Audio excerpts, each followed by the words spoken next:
excitement for the entire grand finals, because what a setup that was. It's just, I couldn't have asked for anything better. 3-0, we saw the unsung hero that was Erfolg actually go through there. Everyone was expecting Final Poggers just to have a bounce back and clap back and win third place, but it just wasn't on the cards today for them. And it's making me think, well, who's going to come out on top on this? I mean, it's Kettens versus MB, both of these absolute titans. You can't really say it's going to be an easy 3-0. If either of these teams take an easy 3-0, I'm going to call a fix. But yeah, it is definitely one to watch out for. So share the stream, get everybody in here, because this is the pinnacle of EU esports right now. Yeah, for sure. We got two of these teams. I mean, both of these teams have so many players that have such an amazing story in esports. You know, we talk about Kettens with multiple members going into multiple world championships. You know, Doom, Clue, and Random being able to travel to Singapore for icons. Donovan Vex has also been up and amongst them, you know, the best as well, traveling to multiple lands. Side of MB as well, they have Jash and Heste down in the bot lane. Again, two players that have been performing very, very well. Nakres, who performed really well in Parlor before, won that ESL tournament just at the end of last year.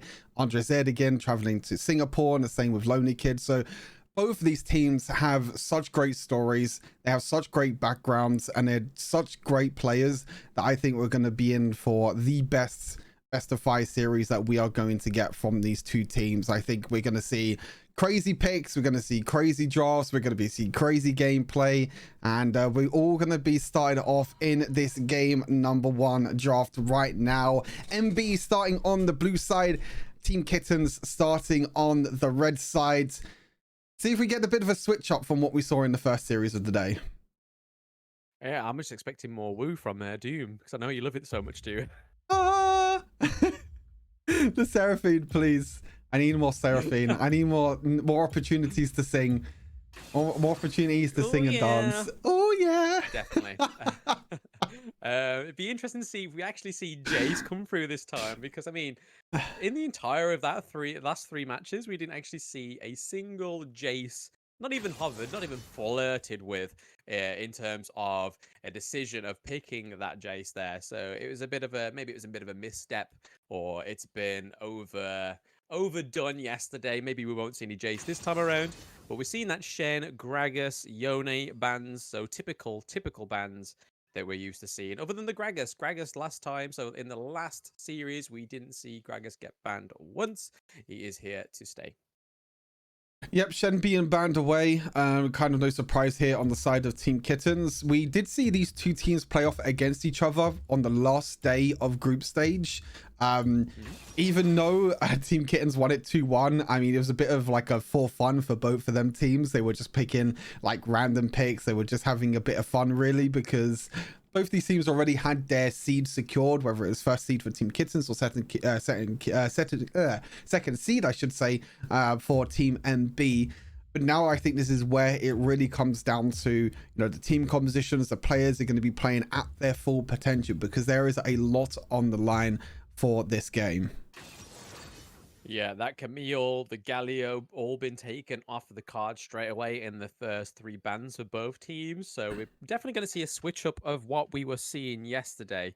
So we've still got the Fiora in play, the Jax in play in the duo lane, not duo lane, sorry, the Baron lane. That French introduction completely threw off my English. It's bad enough already, but having French Pokemon sung to you is definitely doing a number on me.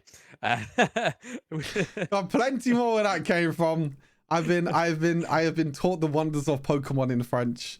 I've been taught the wonders, and now my whole world has been expanded.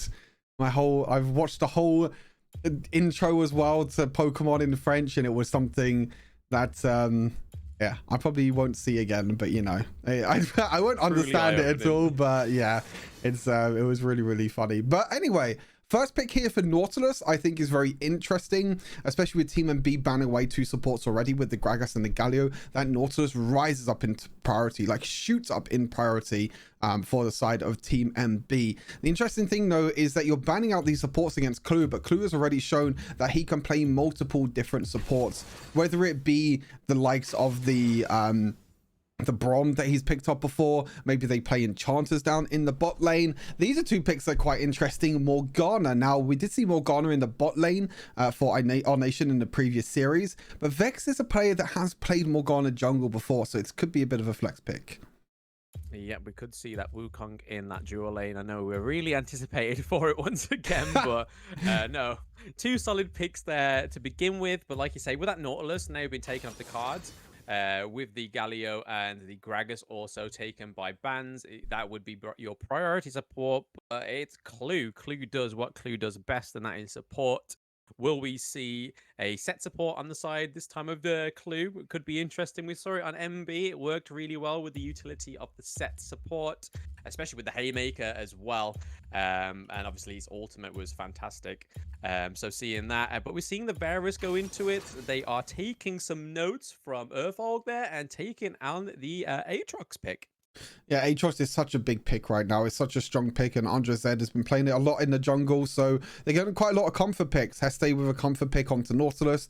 Varus, Jash loves to play Varus recently. He's been playing it a lot with me in ranked games, so it's a champion that he likes to play a lot. And Aatrox as well, and Andre Z, these are all comfort picks. There's the Bronze pick that I was talking about, though, for Clue. As I mentioned, you're banning out champions away from Clue, but he has such a wide champion pool, Clue, that he can play many different supports. And Brom is such a great support and such a great defensive support as well. Now, I'm curious to see what MB bans out. Do they ban out some of the dual laners? Maybe something like that Seraphine that we were talking about can be a pretty strong pick. Yeah, because we were assuming that the Morgana is more than likely APC, but like you said before, Vex has played that Morgana before, so it could be jungle, it could be your APC right now. They're not too sure, so obviously the bans could either be look for jungle picks, look for Baron lane bans. There's quite a few. They've left it open for the imagination with these flex picks, so it is a good job on Kettens here doing that. A bit of a bluff on the side of Kettens there that the MB have just got to try and call. Yeah, there goes the Jace, by the way. Yeah, both mid laners getting banned away because none of these mid lane picks have been chosen at the moment. Nakrez and Don still have their champions to pick. So instead of banning out dual lane mages on the side of MB, they focused Don instead in the mid lane. Jace has already been banned away. Zed has been banned away as well. That Yone pick has already been banned away. Akali. There's plenty of mid lane bans that have been taken away. Gwen is another one that could be played in multiple different roles. I'm curious here though, maybe MB is thinking that this Morgana might be down the dual lane for Doom. But it's kind of interesting that Team Kettens pick it this early. If it's a Morgana pick, I wouldn't really think they would prioritize it this early if they wanted it for Doom down in the dual lane. I think if they wanted someone to prioritize, they would have prioritized like the Varus or the Karma instead. So I really do think this is going to be jungle Morgana, as Yasuo also gets banned away. So a lot of strong mid laners being taken off right now, and it does leave not a lot left really for Don and Nakrez. Fiora. Is it going to be... Well, it's definitely not going to be a Kaiser. Surely not. No. But yeah, the Fiora has been locked in. So we could... I mean, again, another flex pick. We see Fiora in the jungle. We've seen Fiora even in mid. And we've seen it in the Baron lane also. So it's once again, it's a great pick here. I'm not too sure what MB are going to do for these last 2 picks, but banning the Gwen, the Yasuo, the Zed, and the Jace once again. 3 solid mid bans, and then obviously Gwen can be jungle or Baron lane as well. But they lock in the Lucian, so we get in Lucian somewhere, more than likely going to be in that mid lane, most likely.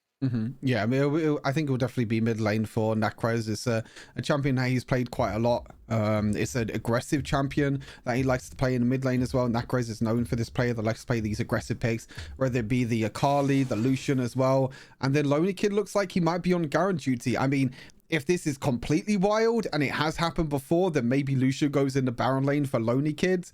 I don't think that will be the case, but it's definitely a possibility because Lonely Kid has brought it out before. But now, Clue's hovering a few AD carries.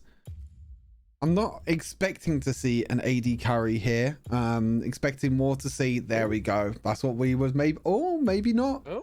Maybe it's going to be the Ziggs in the end. Okay, so it's not going to be the Seraphine. It's going to be the Ziggs. So this does mean that it is Morgana jungle for Vex. Now, obviously, Morgana jungle is not as strong as what it was a long time ago. Morgana was one of the champions that was first pick priority about a few months ago when the jungle kind of got kind of nerfed in a way with when you can use the use Morgana to take 2 camps at the same time. But he still has, you know, Morgana still has decent jungle clear. I think you do have to be quite careful though as Morgana, especially with trades early on, because I'm looking at these matchups at the moment. Nakros is going to get priority in the mid lane. Baron lane, I'm not too sure who's going to get the priority in the 2v2. Probably Heste and Lonely Kid will get that priority in the 2v2 because we got Clue on Brom. So Vex does need to be careful on this Morgana pick, maybe going for the aggressive ganks because she can get caught out quite easily. Definitely, yeah. So it's all about utilizing the roots, the AoEs on the jungle clear, trying to make it as fast as possible, trying to get her ahead of the enemy jungle, which is going to be difficult because, I mean, Aatrox early game in jungle, we've seen it in the last match where it dominated against the Gwen. So as long as we don't see the Morgana getting caught out by Andreas there on the Aatrox, they should be fine. But it's all about that Baron lane as well. So the Baron lane matchup with the Wu against the Garen with the Nautilus and the Braum there. It's going to be an interesting matchup. But like you say, I think Hestis and Lonely Kid will probably end up peeping that one. And then as for the duo lane, interesting. We've got the Morgana against the Lucian. So bit of a hard matchup in terms of most of the lanes. But then again, these are 2 of the best teams. They are definitely drafting for a reason in this way. And hopefully they can just manage the proposition and placement of the Ziggs to be optimal within these team fights. So a lot of damage. Those bombs being on point as well. But without further ado, we are into the first match of the series. First match of this best of 5 to see who will be crowned the champions of Rift Legends Season 1. It's been an insane few months here in EU for Wild Rift Esports. It's nice to have some sort of competition, even though it's not the expected competition that we really wanted to see, but it's nice to see that Riot and Purge are still supporting the EU scene in Wild Rift, and we still have some of the best players that have lived to fight another day. And now we'll have to see who is going to be coming out on top. Both these teams, like I said, have so many, you know, interesting players that have so many cool stories behind them. And it's so interesting to see that they all just kind of mix together now into one team. You know, we speak about MB, where you have like a few players that used to play on Game Lord before, Team Queso, Parla, you know, a few players that used to play on so many different teams. And the same with Kettens as well. 2 players that used to play on Formulation with Don and Vex, and 3 players that were on the side of Rick.GG. So it's kind of been a situation where it's like they've been trying to just grab the best players together and trying to do enough. And this is what I was saying about this Morgana pick. Morgana in the early game is not that strong, and this means that you can get the aggression with that early game priority in the mid lane, and they're going to steal away the red buff. Really well played, and again, kind of predicted it in Champ Select. Yeah, definitely. The Aatrox is probably a really good pick here in the jungle for the aggression, the early game lead as well, being able to deny the Morgana. Going 1-to-1 with an Aatrox, sorry, is something that you only see in Nightmares, especially when you're playing a Morgana right now. Maybe in previous patches it may have been a different story, but yeah, like you were saying, reiterating on the fact of that it's nice to still see some of these players still within the scene, but also seeing some of these brand new teams, some of these new players come into shine as well. But these are the best of the best so far, and we're still happy to have them within the scene and Riot support with Purge. So much appreciated with that one, and then having you guys in the chat spreading it socially is only going to do numbers for us, so thank you very much. But less about that, more about this. Morgana is looking to stay in their jungle now. I don't think Vex is too happy about that little invade to begin with. No, it looks like he's trying to invade back, but I think Andres has already cleared his whole bot side of his jungle, so there was no red buff to be taken there for Vex. He tried his best to try and steal away another camp, but unfortunately he wasn't able to. Josh uses the ghost. Andres is here as well, dodges away from the binding. Oh. Just missing out the snipe onto the Ziggs, and the Aatrox is not getting too close to the Ziggs. Being able to disengage there was a miracle for Dooms, because that could have been a possible first blood. We may see it here in the mid lane as well. Nautilus is not too sure who he wants to support right now. Aatrox is looking away into the enemy jungle once again. It seems like this is going to be his playstyle going forward through this match in the series, is just be heavily aggressive, put the pressure on Morgana so she does not get ahead. Yeah, I mean, I think they're doing it quite well for now. Unfortunately, Andres did take a little bit of poke damage from Doom, so he wasn't able to invade in terms of the blue buff, but you can see the plan that MB have this game. Shut down this Morgana, make sure that this Morgana cannot free farm, because Morgana still has one of the quickest jungle clears out of any champion in the game right now, and if you leave the Morgana alone to just farm up, then it can be a big problem. Looking now at this Baron lane, I think this is really really the matchup to look at is Lonely Kid against Random. These two players have fought against each other so many times, and these are arguably two of the best Baron laners in EU right now. Not really the matchup that I wanted to see, really. To start things off in this series, it's a bit of a boring bruiser versus bruiser or tank versus tank matchup. That is not really a lot of excitement, but I'm sure as this series goes on, we're going to be seeing some great matchups and some great plays from both these players. Definitely, but like I say, it's definitely on the cards for Aatrox to be as aggressive as possible. A lot of tips going on in these lanes. Fiora activating that ultimate onto Nakraz there, but not being able to see all the way through and get that first blood, because first blood, I mean, we're currently going into 5 minutes and not a sniff of first blood yet. We've seen the jungle objectives come up before first blood. Yeah, I think this is kind of really expected, to be honest. I mean, it's hard to predict when the first blood's going to be, but both these teams have so much respect for each other. I think they know that because they played against each other, whether it's last year in competitive, whether it's in high level ranked, whether it's even this year as well. They played against each other and they know the skill that each other has. You can see at the moment they're both just playing around these objectives, and Vex is actually completely ditching this dragon and going instead for the Rift Herald. See Lonely Kid trying his best to try and stop Vex from taking this away. Vex is taken low, but MB are going to look to try and contest this Rift Heralds. Definitely a bit of a bait and switch there from the side of Kittens, and they do secure the Rift Herald. They get the first blood as well onto Lonely Kid, so we see Lonely Kid actually coming in there, looking like a bit of a threat, but then we see straight away Nakraz coming in with a response of that first blood, getting a 1-1 trade. Not quite as in a team fight format. There were 2 different team fights going on there, but he got the first response of a kill there in the mid lane. But well played for both of the teams, getting those objectives, especially with the way Vex played that one. A bit of a switch and bait, going for the Mountain Drake, but then seeing MB come along, they decide to go for the Rift Herald. Lonely Kid tried to deny it, but they still got it. Yeah, it's kind of unlucky really from Lonely Kid as well, because Lonely Kid tried his best to try and steal away the Rift Herald, sorry. Unfortunately did risk his life for it. They did, as you said, trade 1 for 1, and that Rift Herald is going to be used in the mid lane. So a little bit of a some few tower platings over to Vex, but I think the big thing is at the moment is that the goal lead actually is in MB's favor. So overall they've taken the little advantages from this, but look at that jungle lead at the moment. The jungle lead is huge for Kittens, but on the other side, that bot lane difference at the moment, Jash has a pretty big lead against Doom. Yep, let me just put my glasses back on to stare at those little numbers. I took them off for a second for a little break, and I was like, yeah, I can't see those numbers with my glasses. I'm clearly getting too old. But there we go.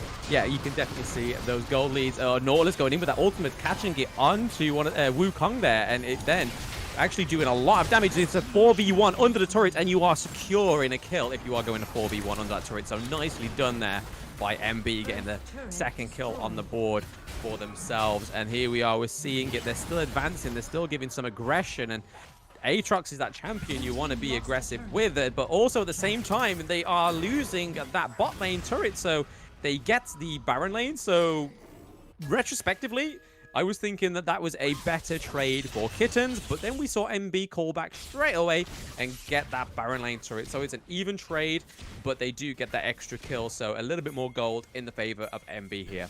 Yeah, for sure. I mean, overall, I think you would much prefer to take the mid lane tower, since Ziggs can just go into the mid lane, throw your bombs, always get a mid lane priority. If you were to talk to anyone, you would be like, okay, mid lane tower is much better to take than Baron lane tower. But MB were able to take a kill as well in the Baron side, and I think it was really nice and really decisive from them to try and take it away. Now, Chris here using the culling just to do a little bit of poke damage, but you can see that MB at the moment are just grouping up together, trying to take these side lane towers, and they are doing so well at the moment. Andre Zed even trying to look for another flank here. Oh, look at this. He's going all the way around right now. I'm not too sure where he's going. Yep. Don takes very low on health, but the bomb from the ultimate from Doom is enough to clear the way for now. And you can see how close these skirmishes are already, that both of these teams are going neck and neck right now. The gold lead is pretty much exactly even, and this is what I wanted to see, Blam, in the grand final. Both these teams, there's no runaway in this series. There's not going to be a 3-0, I don't think, in this series. I think it's going to be neck and neck for the whole time. Definitely, and there we go. We see another turret fall, so it is 2 turrets to 1 on the side of MB here. This is probably the first time in the playoffs we're seeing 2 ADCs being played as well. So it's definitely a much excitement for yourself, Stuart, loving the ADCs being pulled out here. But within this team comp, I think it's great because they have the Garen and they have the Aatrox as well, being able to just bully up. They also have the Nautilus as well if either of those 2 Titans fall. But then they've got this snipe from the Varus, and we know how much damage that can do. We have that CC ultimate, and then we have the Lucian binding splits down and melt damage. We're seeing the Nautilus all going onto Vex there. Nautilus has actually re-engaged with that hook. But we see Clue putting on that shield, a bit of a stage there to nullify that damage from the Morgana AoE, but we're going to see Nautilus drop here. There's a bit of a shield. They do get it, so we see the Riven take the kill from the Nautilus, but here's Garen going in with those slam dunks. We're seeing another double kill here for Fiora now, so a great pick here for Don. He is going in, he is working that backline. We see the Wukong go back and engage onto the Garen as well, so this is looking like a 3-0 trade. Kittens are actually gonna try and wipe out the team here. Andreas is on the run from a 4v1 here. He's looking to escape, and he's just about got out of there. But Ziggs is pushing this mid lane as well before he recalls. It is a free Rift Herald once again for Kittens. 4-0 trade for Kittens, and you feel like Heste was just not on the same page as the rest of his team there. He was the one using his ultimate trying to defend off against Nakrez, but a few really good dark bindings by Vex caught out a few members on the side of MB, and they were completely split in that fight. They were not on the same page. They didn't know what they were doing in that fight, and Kittens did so well to just group up together. Random and Don jumping in onto the backline, and now they're going to try their best to secure this second dragon, which they need to try and take away from MB. Definitely, yeah. So being able to go into a team fight about 10-minute mark as well, get a 4-0, and then get Rift Herald as well. This is the kind of thing we need to see from Kittens. They've now sort of peeped the gold difference in their favor ever so slightly, just like MB had earlier on. It was literally a few hundred. We're seeing a fight here for the Dragon. Are we maybe going to see the same sort of tactic from MB that we saw from Earthfog earlier, was just secure those dragons, don't worry about that gold difference, get the dragons, don't tilt, and see what they can do with a gradual build of the gold. But it's looking like that dragon is definitely getting reset here. It's not going to be an easy one. They drop the Rift Herald to put a little bit of pressure on here to Team MB. It's not going to completely get rid of that turret, I don't think. It's not even attached yet, but it's still got a while to go. It could get a 2-charge on that turret with nobody nearby. This is so intense, Blam. Both these teams, look at them. They're both posturing around the dragon. This is only the second dragon of the game, and we're already getting a dragon dance. We do see the mid lane tower actually did go down, and the Rift Herald is doing so much at the moment for Kittens. He might even get a charge off on the inhibitor tower, and it used as a distraction, but here we go. The dragon's below 1k health. Who's going to smite it? Oh, they get it. Vex steals the dragon there. So they start it. They get it. Well, we're seeing a kill go from a 1-1. It's now 2-2 trade going on here. Even trades. Andreas having to use that Don flashing in. There we go. They're going in. Don diving a bit too quick without his teammates there. He gets melted down by the Lucian. That was a bit unfortunate there. Don was onto a winner, but he dived a bit too deep, a bit too fast for the Morgana and the Ziggs, but noted that Rift Herald made it to the inhibitor and got a charge. Yeah, they got a huge inhibitor charge there. They got another tower in the mid lane. They got another charge on the inhibitor tower as well. It's such a big play from Kettens, using that Rift Herald as a distraction to secure the objective. And the poke damage in the end from Doom on the Ziggs was enough to just push Andrezed away from the dragon and allow Vex to secure it from himself and for his team. And the team fight afterwards was very, very scrappy. It was actually MB coming out on top in the fight because Don stepped a little bit too far. But you can see at the moment how well Vex is playing on this Morgana pick. But Andrezed on the other side as well. Both these junglers have such huge gold leads compared to the rest of their team. Definitely, yeah. So that early game aggression from Andreas there has actually not done... it's not tilted Vex too much. He's sort of just keeping a level head. He's then just thinking, no, let's think ahead of time.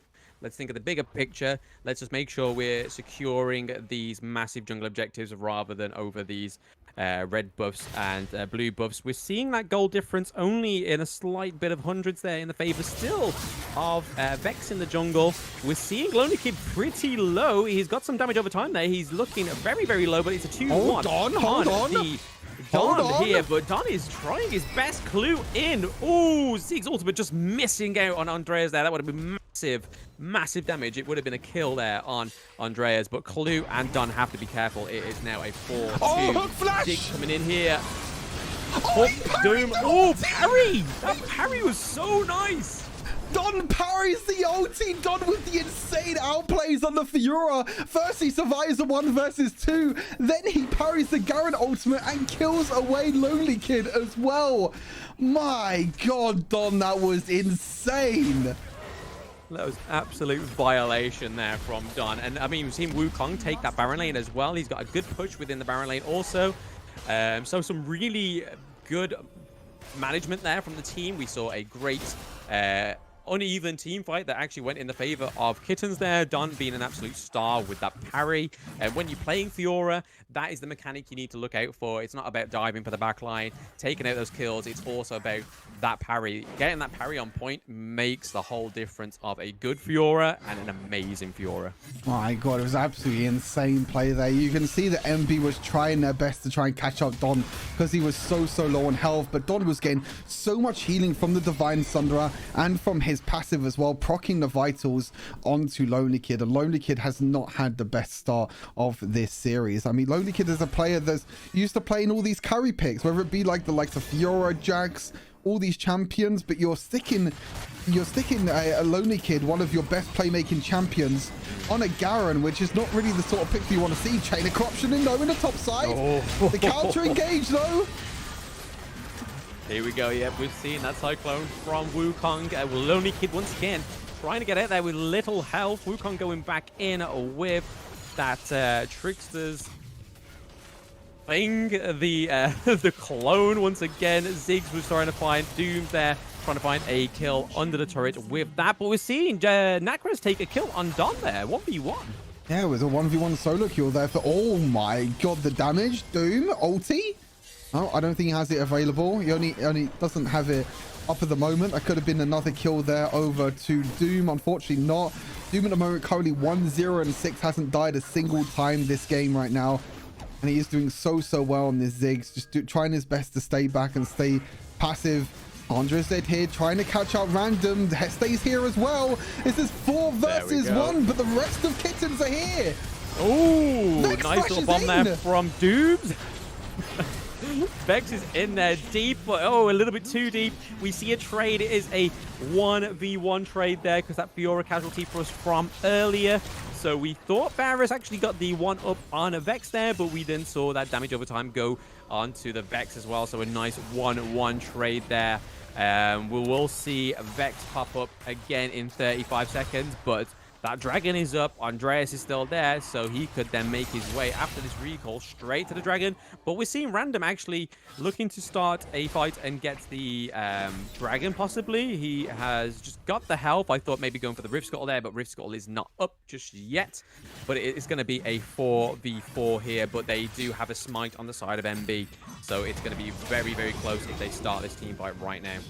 Yeah, I think Random just kind of working as a distraction here, just trying to stall the dragon, making sure MB doesn't take it before Vex comes out. You can see Don doing really, really well here to push that bot lane, get that lane priority in the bot side. You can see the MB pretty much have to go back and take this wave in the bot side because there's so much experience, there's so much gold that they're losing in the bot lane. And this means that now Vex is back up alive and Kittens have priority over this dragon. This first game is everything I wanted to see from this series. Back and forth team fights, insane outplays. These are the best players that you're watching right now in the EU scene. This is the grand final of Rift Legends Season 1. This is only game number 1 as well. We could potentially be getting 5 games in this series. So make sure, if you're in the chat, make sure you're sharing it. Make sure you're telling your friends, your family, your pets, your dogs, your cats. Get them all tuned in.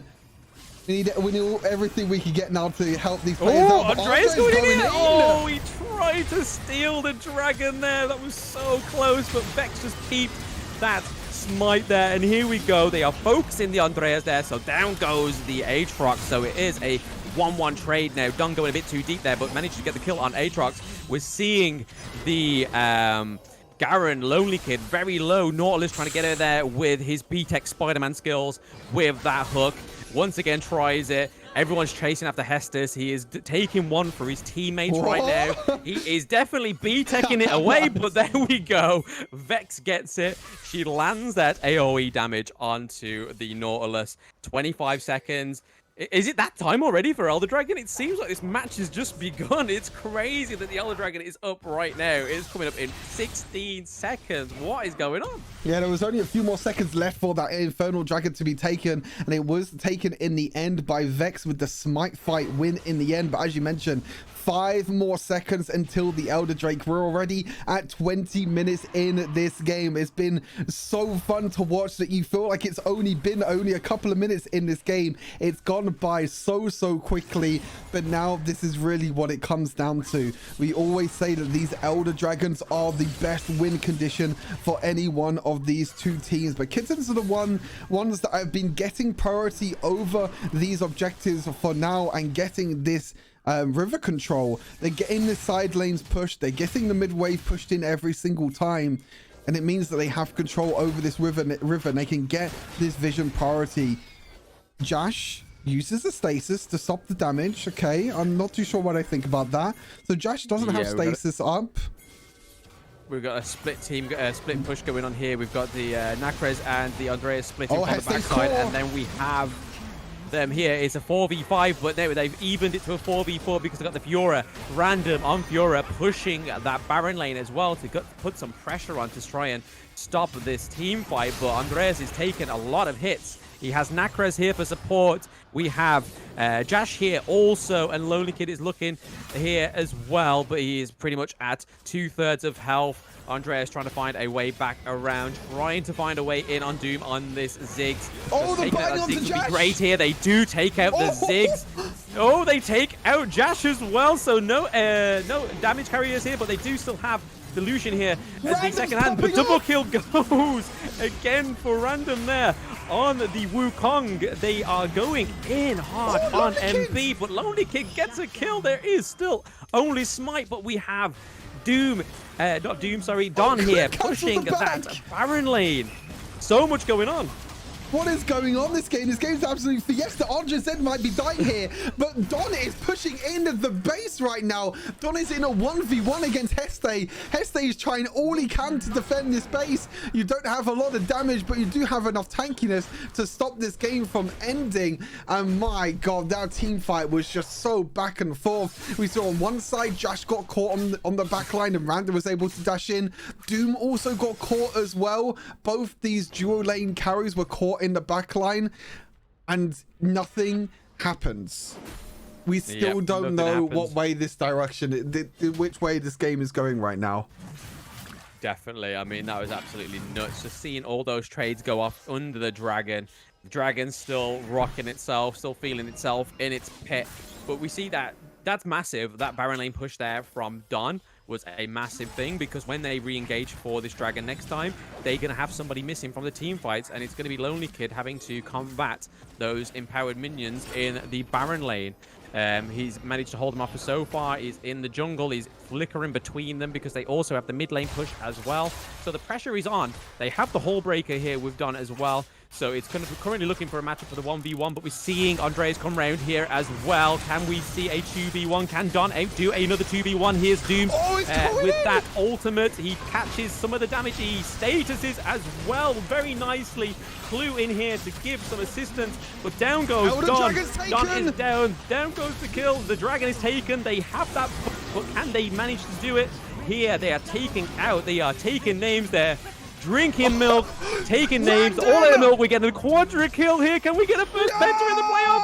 Oh. Blue team ace. But it was an ace. Vex steals the pentakill random in game number 1 on this Wukong. What an insane performance. Nearly gets the pentakill as well in game number 1. Vex actually flashed away to try and save random for getting the pentakill, and he wasn't able to get it. He flashed forward. He was in the animation of his first ability as well. He was so close to using his first ability and getting a pentakill. But what an insane game number 1 that we have just watched. Random on this Wukong time and time again was able to get into the backline, was able to do so much for his ultimate, to get so much crowd control, so much healing, and so much damage as well. And Don on this Fiora, their 1 versus 2 outplays were absolutely insane. What a great game number 1. Yeah, I mean, it's definite that Fiora is definitely in the ban mix in this next match. If it isn't, it's a bit of a silly mistake here for MB. But what a match. I mean, not only was it 2 attempts for that Elder Dragon. They managed to get it. That team fight in the end could have gone either way. The only reason they got that team fight towards the end was definitely that Elder Dragon. As we always say, that win condition is the Elder Dragon currently. But there's only one other place I would have liked to have been, other than casting right now, is in that voice chat when we saw Vex steal that pentakill as well. I would have been screaming. That was absolutely hilarious. I mean, what, like, I don't know what else to say. Like, this is the perfect way to start off the grand final. I don't think there's any other better way to say it, but it's a best of 5 as well. That's the crazy thing. We are in a best of 5 here to see who is going to be crowned the champions of Rift Legends Season 1. And that was only game number 1. I mean, we saw such a great performance from not only Kettens winning the series, but also MB had some really, really nice plays in the end. But I think at the end of it, it was just Kettens being able to take control, whether it was the priority from the minions, getting lane priorities, getting them pushing for mid lane, getting the push into Baron lane and also bot lane as well. Don being able to split push. Absolutely insane. But we're going to take a quick break anyway. We're going to take a quick 2-minute break. When we return, it is going to be game number 2 between Kettens and MB. Will Kettens take us to a 2-0? Will MB fight back? We'll see you all in just a minute.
Welcome back to the grand finals of Rift Legends Season 1. We just saw an amazing back and forth game number 1 with Team Kettens taking down MB, but that is only one of a potential 5 games we could be seeing in this series. It was an insane game, but overall Kettens just controlled the game a lot better, got the picks that they wanted in the end, and they were able to control the game and easily take I feel like in the end that first game number 1, I feel like MB they need to switch up a few things. I don't want to see Lonely Kid on this Garen anymore. I don't think it performed near enough up to the standards that Lonely Kid can play. I want to see Lonely Kid on a playmaker. I want to see all these players on playmakers and going all out for this insane last series of season 1.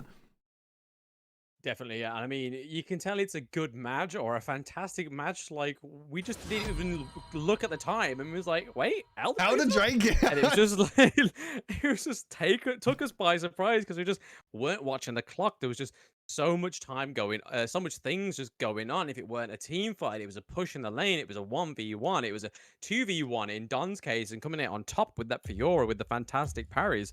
But yeah, it's just a phenomenal first match. This is what the grand finals are all about. For sure, it's everything we wanted and more, I feel like, Blam. And going into game number 2, MB are going to stay on the blue side for this second game. So feeling like maybe draft wasn't too much of the problem. Maybe something to do with the gameplay itself. Maybe they'll switch off the draft and maybe ban a few other champions. I think that Wukong pick was so well played by Random in the end that needs to be sorted out, whether it's, you know, first picked, whether it's banned away, anything like that. It's actually the Morgana, interesting enough, that they ban away. I didn't feel like Vex had that much of an impact. I mean, the later stages he had a pretty decent impact, but in that early game I feel like MB did really well at pressuring Morgana and kind of shutting her down in that early game. Yeah, definitely, like we were seeing with that Aatrox early game shutting down the Morgana. We didn't have much influence, but we saw Vex actually peep those slight differences there. I think it's all down to that AoE as well on the Morgana, as well as the assisted smite and there. Wukong. That's it, yeah. And Wukong gone. It's clear that they don't want to focus that Fiora. Maybe they end up picking it themselves. We are yet to see it, but with them being on the blue side, they only get the first blue pick, and then on red they will get 2 picks. So it's going to be interesting to see if this time the draft's going to be the same or a little bit different on the side of Kettens, but they go for the Caliban once again. Yeah, the same bans for Kettens. It is MB that's switching things up. Nautilus first pick again. I'm not too sure if I like this. I mean, you kept the Galio open this time around. You ban away, yes, you know, the Morgana and the Wukong, but then you just keep the Galio open, so Galio can easily be picked up here for Clue if he wants to take it away. Again, you know, the likes of the Wukong, Wukong is obviously banned. You got Aatrox that is open that can be picked up on the side of Kettens. I think there are a few picks that Kettens can definitely pick up for themselves that are going to be really kind of stronger picks than this Nautilus. There's the Ziggs again for Doom down in that dual lane. Had a pretty decent first game, was caught a few times, but still did a ton of damage. Yeah, definitely. I mean, Ziggs was, if it's not broke, don't fix it. If it's not banned, pick it. The Ziggs is definitely a good one to go for. The Nautilus, again, it's a questionable pick, but we saw Hestes towards the end, obviously, being the B-Tech Spider-Man that Nautilus is, with that hook. He's managed to get out of there. He managed to split up the team fight a little bit with that chase, but it didn't do anything. And they do secure that Fiora once again, so they're going for the same old song and dance. Will it make them win this second round as well? Because, I mean, Don's performance on that Fiora was brilliant. Yeah, I think the Fiora is definitely a denial away from Lonely Kid at the same time. It can be on the hands of Don. Random can also play it in the barrel lane as well. Yone is actually open and wasn't picked up for Don in the mid lane or even for Vex in the jungle. So it's actually going to be picked up here by MB. I don't know who this is going to go on though, to be fair. I don't remember MB playing Yone too much. I mean, the last time I remember Yone being played by any of these players was probably Lonely Kid in the barrel lane, but I'm not too sure if that's going to be the correct way to go here for MB. Very excited to see Yone finally picked up here, not being banned away. Nasus, I was going to say Nasus is a bit of a weird one. I was a bit I was a little bit confused for a second, but I mean, that might be a playmaking champion that Lonely Kid wants to take to the barrel lane. This Yone pick was with this Corki picked up. is Corki could go down in the dual lane or could go in the mid lane for Necros, but there's that Galio that I was talking about. Yeah, I mean, with Galio free up in that first 3 bans not being banned this time around, I think it was just a matter of time, especially with that Nautilus being picked, because we weren't going to see the Nautilus jungle, let's face it. But that Galio was definitely on the cards to be picked by Kettens there in that first 3 picks. Corki, we saw MB go on Corki yesterday. We saw Jash go 11-2 on the Corki. So if you can bring that same kind of energy, we could see a great Corki play here. And once again, Corki is a great champion. I'll always say it, and I'll keep saying it for stealing those jungle objectives. For sure, yeah. The package just offers so much for the team fight, whether it is the team fight, whether it is in, you know, in terms of the objectives, as you mentioned, you know, jungle objectives with the package as well. He just offers so much for a team. He has such a strong 1-item power spike as well with that Trinity Force, which normally gets picked up every single time. It's a really, really strong champion in the current meta. We're going to be seeing a few bans across the board. Zed and Jace being banned away here on the side of Kittens. Makes me feel like this is maybe another Fiora mid lane pick for the side of Team Kittens. It could very much well be, as a Jax and Kha'Zix gets banned away here for MB. So Kittens now looking for a jungler here for Vex. The Vi has been something that Vex has been playing a lot. I've been watching his streams. I think Vex played, he plays like full damage Vi. I'm not too sure if he's going to go for the same full damage Vi in this game. I think he goes for like Trinity Force, Blade of the Ruined King, Solari Charge Blade, Infinity Edge, some disgusting full damage Vi build. I don't think we'll see it in this series because I don't think it's very optimal in competitive play, but in ranked play obviously it's a lot more of a carry build. But yeah, Vi for Vex is still a pretty decent comfort pick.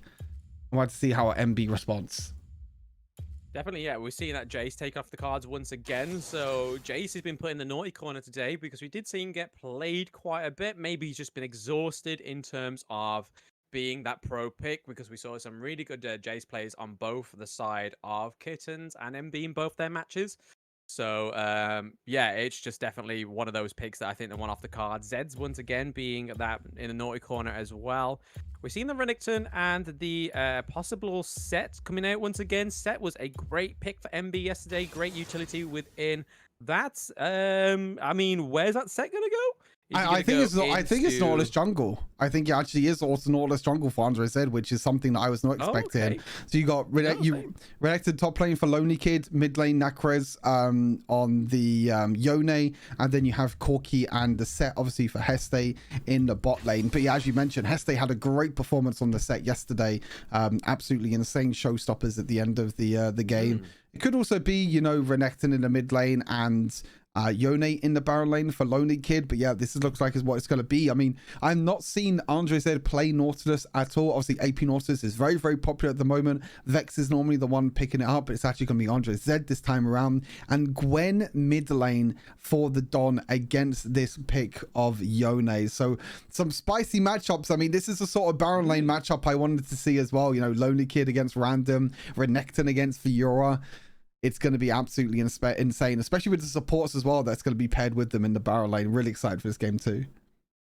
Yeah, a bit more technical support, technical plays with the Renekton and the Fiora, because it's not. These are the two champs you just can't spam the abilities, and what a bad Fiora player is basically doing, and a bad Renekton player is just spam those abilities and hope for the best.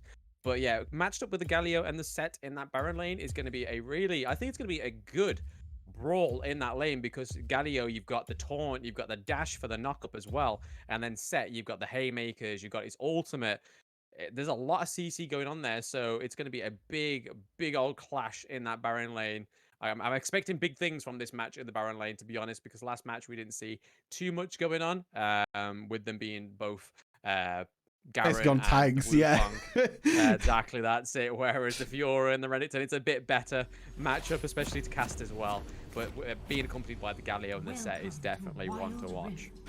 Yeah, I think it's going to be very exciting to see if anything does change in this matchup and whether it does make an effect on things when it comes to the game itself. But speaking of the game, here we are, game number 2 between Kittens and MB. MB are going to try their best to try and take this to a 1-1, but Kittens performed very well in game number 1. They're looking to try and close out this series at a 3-0 by trying to take this second game. But some exciting matchups, as I mentioned. This Yone versus Gwen mid lane is going to be super exciting. Renekton versus Fiora with the playmaking potential that Heste has on this set. It's going to be super, super exciting. Yeah, I mean, we're seeing the Dom, sorry, on Gwen taking both the flash. They're already fighting. The sprint as well. I know, but yeah, they're going for it in that Baron lane. Like I said, the big old bash up. Oh, is that it? Yes, first blood, 40 seconds in with the ignite and the flash. Both spells exhausted, but exhausted for a good cause. That was the first blood already for MB. Beautiful play there. And you know, we were kind of talking about it. This top lane's going to have a lot more action than the previous one. And we've already seen first blood in 40 seconds, which is about 5 minutes quicker than the previous game. So already this game has got off to a very, very spicy start. Definitely. There was me just popping, having a look at Gwen's some of the spells, and then we see Renekton absolutely go full out, balls to the wall with that flash and the ignite to close the kill on Clue there. Obviously using that taunt a little bit too early. It could have been used under that turret, I think, and maybe we would have seen a trade with the Lonely Kid as well. But yeah, like you were saying, 5 minutes earlier on this first blood, it's definitely setting this matchup to be an absolute all-out guns blazing in the Baron lane. Yeah, for sure. You can already see the aggression coming in as well. Heste, good parry though from Random. Actually stops the root there, or the stun there from Heste. Really, really well played there by Random. But look, Andre Zed is up here though, trying to do his best to maybe stop something. Andre Zed is also level 5 as well.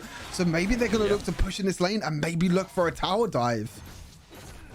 I mean, they got the 3v2. I mean, it's not quite the secured 3v1 kill under the turret, but they do have another one. Nacris is up here as well. Well, here we go. Clue straight in with the dash and the taunt. But Seth's still coming away with a kill. Here comes Gwen. Double kill already. Can she get a triple kill this early? The flash in from Vex. It was absolutely incredible play there from Vex.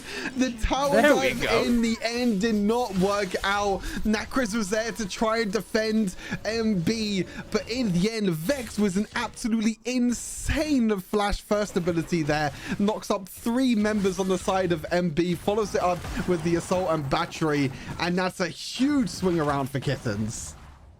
Definitely.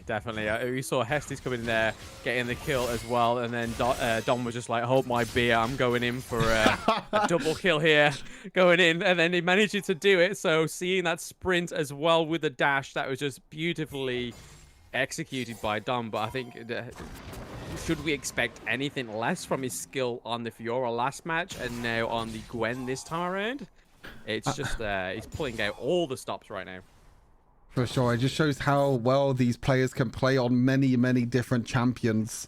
And you can see the respect as well going on the side of Nacris, going for Wit's End as the first item. It's definitely something that we don't really see on the Yone as a first item, but putting respect and realizing that there's so much AP damage, there's more action in this Baron lane. They just keep fighting and fighting. They don't know when to stop. But look who's here again for a second time. Vex is here. And nothing happens. I got hyped for nothing. Nothing happened. I thought he was going to ulti. I thought he was going to do something. I was like, cool, he's coming. He's going to ulti. He just didn't do anything. I got disappointed. I got hyped for no reason. It's like that, like that meme where it's the guy with the stick poking something saying, do something. That's what he's expecting from Vex there. But not quite following it through. But no, he's clearly saving it for a playmaker coming up. He's close by in that lane again, but we do have blue team having some vision in that bush now to preempt that Vex invade. But we have 28 seconds on the jungle objectives. This time around, it is the Infernal Drake first time, so ooh. What a spicy dragon to come up with, and we're seeing Don put some aggression onto this bot lane turret as well. Oh. Doom had to flash away there from Andre Zed. Was a little bit worried about the engage there with the Rift Held coming up in 5 seconds as well. And that's a big summon spell going down there for Doom. Has to be careful because something like the ultimate from the Nautilus can really shut down Doom. But it does look like the Rift Held is going to go in the favor of MB. As I say that, there is a ward going down.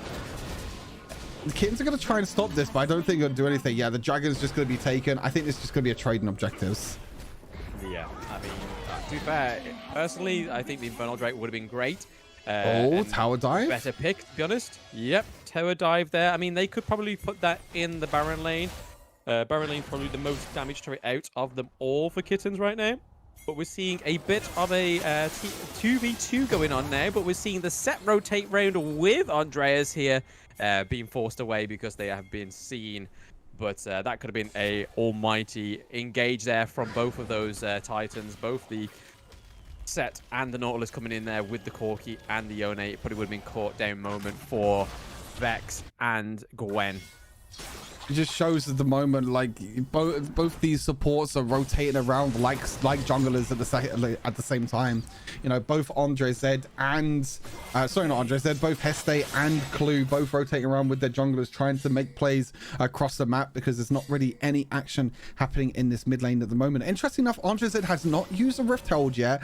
Tower Platons are dropping in about 30 seconds time. There you go. He's going to go to the mid lane now and drop it in that mid lane. Get a few Tower Platons and get a bit of gold for himself. Gonna give a little bit of gold over to Jash as well with that share gold.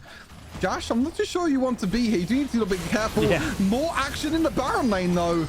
There we go. Galio going in with that ultimate. We were seeing a setup of a turret takedown. We've got the minions currently going on that Baron lane turret as well. The mid turret is still alive. Zig's going 1v1 against the Jash here. Who's going to play alive? No! Oh, there goes Don straight in onto Jash there. It is now a 2-1 trade currently. Set still currently into deep, and it is a 3-1 trade on the side of Kittens this time around.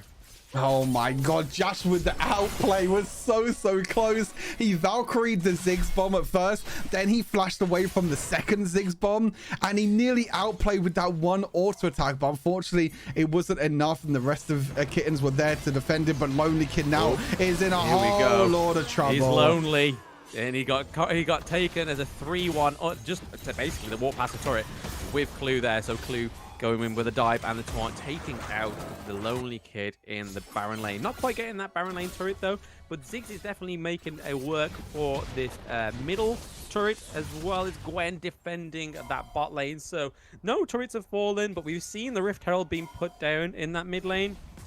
They've managed to get some gold from that, but yet still no turret taken. I mean, it could be the Baron lane to go first. We're seeing the Nautilus Set and the Jash here as well. I think it's about time we see a turret fall, but we're seeing a 3v3 under the turrets. Yeah, they're trying to defend the tower. Looks like they are going to defend the tower in the end. MB are struggling really hard to try and siege these towers at the moment, but both teams have not had a single tower go down at 8 minutes in this game. The mid lane towers are low, the Baron lane towers are low, and the same with the Dura lane towers. Like, all the towers are so low that maybe finally here we get the first tower being taken in the mid lane. The satchel charge comes out, one more auto take. No! Doom actually used the satchel charge too early. Doom had to just wait, but they do get a kill in the Baron lane, and finally the first tower goes down. Yeah, first tower goes down in the Baron lane. Unfortunately, Josh does get caught out. Doom is going to take the mid lane tower as well, and it's full steam ahead here for Kittens. But it could be a catch though. Here comes Clue and Doom coming in to assist. Oh, Random's still alive! Mr. Random is still alive. Oh! Lonely Kid managed to get the kill, but it is a 2-1 trade so far. Can they make it a 3-1 trade?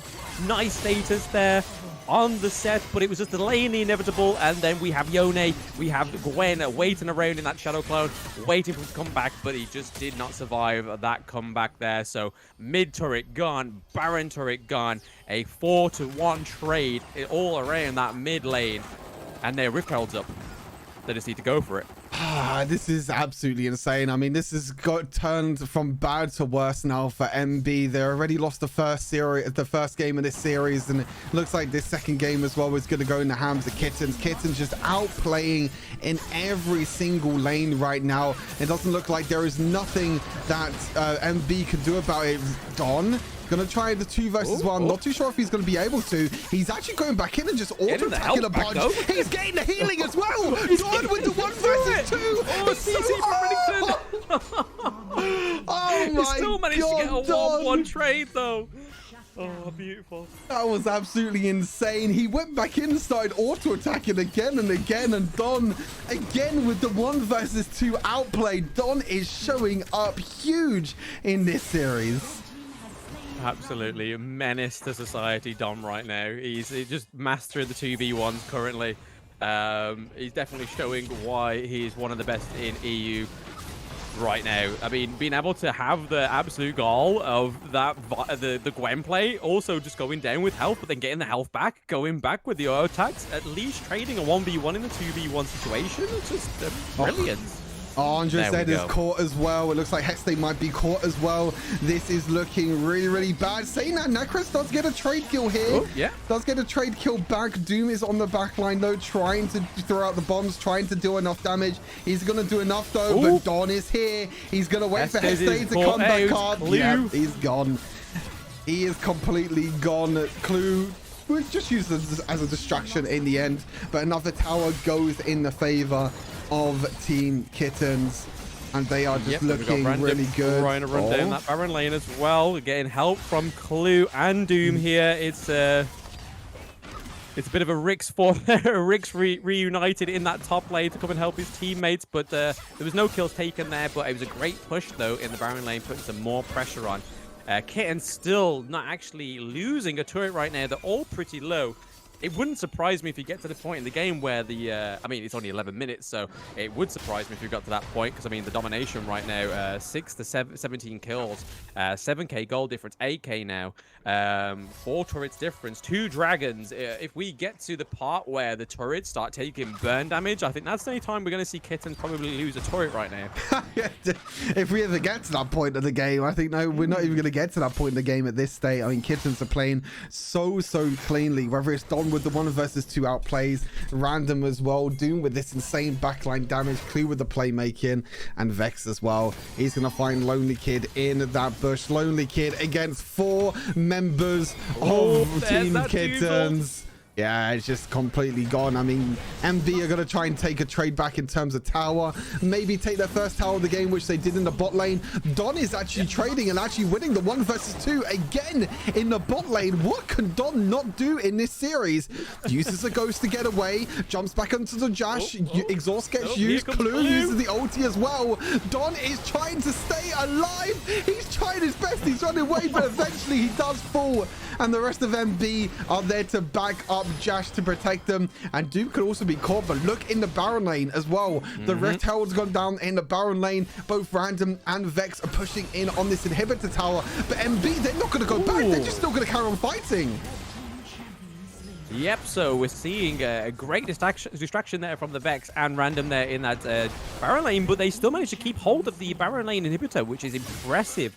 The fact that we saw Clue and Doom actually hold off 3/5 of the team as well in that mid lane, and they still hold on to that Baron lane inhibitor just about, is impressive for MB at this point in the game. They've actually clawed back an 8k gold difference to 4k gold difference, which is, again, a great feat, which puts them back in the game. They are back on the saddle again. They just need to get another good team fight, maybe get the Baron Nashor, but as always, if the fight does keep going and we get that Elder Dragon, it is win condition Elder Dragon again. Oh god, this game, this series is everything I wanted and more. It's so intense, it's so crazy. You can see both these teams are putting everything on the line in this series to try and be crowned the Season 1 champions of Rift Legends. And the big thing you mentioned was definitely that dragon, with the Ocean Dragon probably going to be coming up soon, maybe within the next minute or so. Random keep putting the pressure down in bot lane. There you go, 30 seconds until that dragon spawns. It's going to be such a big objective for MB to take. MB need to take this dragon, and Clue could be caught here. Doom's actually the one that's caught out. Oh, and that's a big pickup for MB. These aren't the little mistakes we need from Kettens right now. Kettens were actually ahead of the game. They're slowly slipping away with these mistakes from Clue here in their own jungle. They're being caught out. Down goes the second tier turret there for the mid lane, leaving that inhibitor wide open as well. So, oh, they're going to try it again. Win. Josh, what are you doing? Diving in the back line, waiting for a pincer movement Lolikin from the flashing in Renix as and well. from the set. I feel like it's just desperation plays already for MB. Like, they didn't need to go for this crazy flash plays. Yes, you put the members low on health, but Doom has teleport. Doom is going to get back into this fight with teleport. They're going to try and get the catch. Vex goes in, but the ulti from Heste. Yep, so he's split in. They wanted to go in, they status, but Heste takes them out of the team fight once again. But down goes Lonely Kid as well. So there goes the Vi. It's currently a 1-1 trade, 2-1 trade from Vex here on the Vi, getting a double kill. And then we see it's a 4v3. What can they do? They need this dragon. Gwen has decided to go around and put some pressure on this mid lane, which is a great shout, to be honest. We see the Yone build the teleport for in time when he comes back, but we're seeing Don run down this mid lane right now to take an inhibitor, forcing somebody to recall right now, because if they don't, they lose an inhibitor, and they could possibly lose the dragon as well. But still, no one's calling back. No one's calling back. I mean, if I even just lose the game, Don's just going to finish the game here. There's nothing that they could do. And Don wins the game for Kettens in game number 2. He's like, I don't give a damn about the team fight. I have the mid lane wave pushed in. And he just uses a backdoor. The XBK special happens in Wild Rift. I mean, it comes back to kind of my point of what I was saying in game number 1. Kettens do so well at getting lane priorities. They get the waves pushed in every single time. And MB are going for these desperate team fights, not keeping an eye on their minion waves. And as you mentioned, you know, during that play, MB needed to take that dragon, because if they don't take that dragon, then that's going to be 3 dragons over to Kettens, and that's pretty much a guaranteed win for them. But Don's just like, okay, you're just going to distract them a dragon. I'm just going to end the game through mid lane. And once again, Don just carries Kettens on the back of his shoulders, and we get into a game number 2. My God, this series has everything. Yeah, that was mental. But I mean, it was a if they didn't take it, it would mean it just separates the good from the bad. But Kettens being the epitome of both Formulation GG and Formulation Games, and obviously Rick's GG as well. It's just like these are teams that used to throw back and forth wins and victories of tournaments as well. So they're going to take the trade secrets from what enabled them to win, and Rick's the 3 members of Rick's are going to give them that. And then not only that, they have Kirk's as their coach as well. It's just these kind of things, especially in these high tense situations, we are seeing another side of Kettens we haven't seen before, because all is at stake now. That prize money, the first place victor, being able to go by proud with that, it's just a whole nother side of Kettens we are seeing compared to MB. MB brought it pretty close at one point. They brought an 8k gold difference down to about a 3 to 4k gold difference. But then it was just Kettens with that team fight towards the end at the dragon, stopping the recall, Don switching objectives, going straight down that mid lane and just clearing it. It was an absolutely insane performance by Kettens again. Don with the backdoor, being able to finish that game and end that game in game number 2. And MB are on the back foot now. I mean, we could be seeing 2 3-0s today, which I was not expecting. I was like, yeah, I want a game 4. I want a game 5. I want something spicy. But again, it feels like the same as the last series, that this series, even if it does end in a 3-0, it just doesn't make up for how insane the series has been so far. You know, back and forth team fights, MB going for these crazy outplays, Kettens going for this lane controls with the minions as well, and getting the backdoor.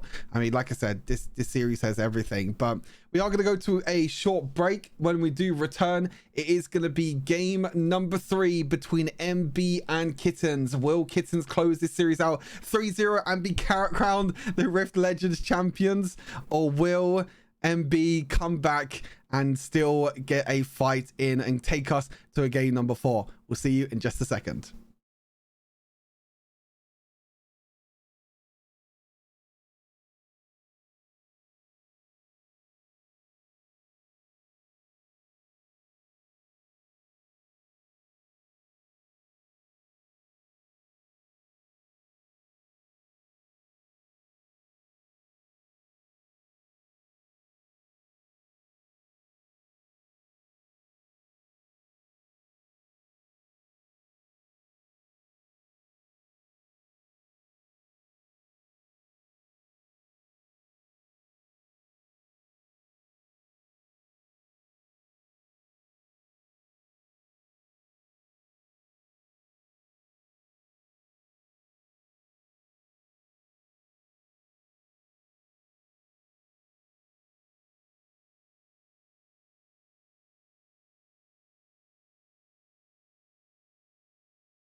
Welcome back to the Rift Legends Grand Final, game number 3 here between Team Kettens and MB. This could potentially be the final game of Rift Legends Season 1, which is pretty crazy to think about it. You know, a couple of months ago, we had the Open Qualifiers, which we saw the best teams go into a group stage, which they went on for a whole, you know, like 6-7 week battle in the group phase. And then we came down to the playoffs, and now we just have 2 final teams battling out to see who will be crowned the Rift Legends champions. And currently, Kettens are the one that are controlling the game and controlling the series.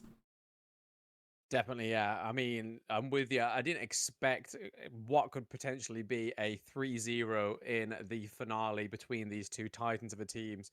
But as I was just saying before the commercial break, it's just all the amalgamation of the two teams that these players are consisting of. You got Kurtz as the manager, as the coach as well. Sorry, it's just untapped knowledge of all those 3 things. It's just crazy, but not to override anything that MB are doing right now. They are trying their best. We could see they could potentially pull a 3-2. We don't know. This is the grand finals. This is what it's all about. The unpredictability of the grand finals is what we're here for and what we are watching right now.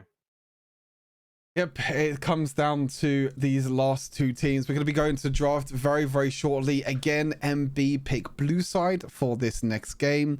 Obviously, MB has Glaciox as the coach as well. So you got Kirks on one side, you got Glaciox on the other side, who Glaciox is actually a coach of Burium as well, who are actually competing in the Wild Rift League Asia scene. So I think the Glaciox is trying to bring over that bit of flavor, you could say, over from the Wild Rift Asian scene. Unfortunately, it is not enough at the moment, as it seems like it comes down to the gameplay of these 2 teams and just the outplay potential that Kettens have brought out in these first 2 games.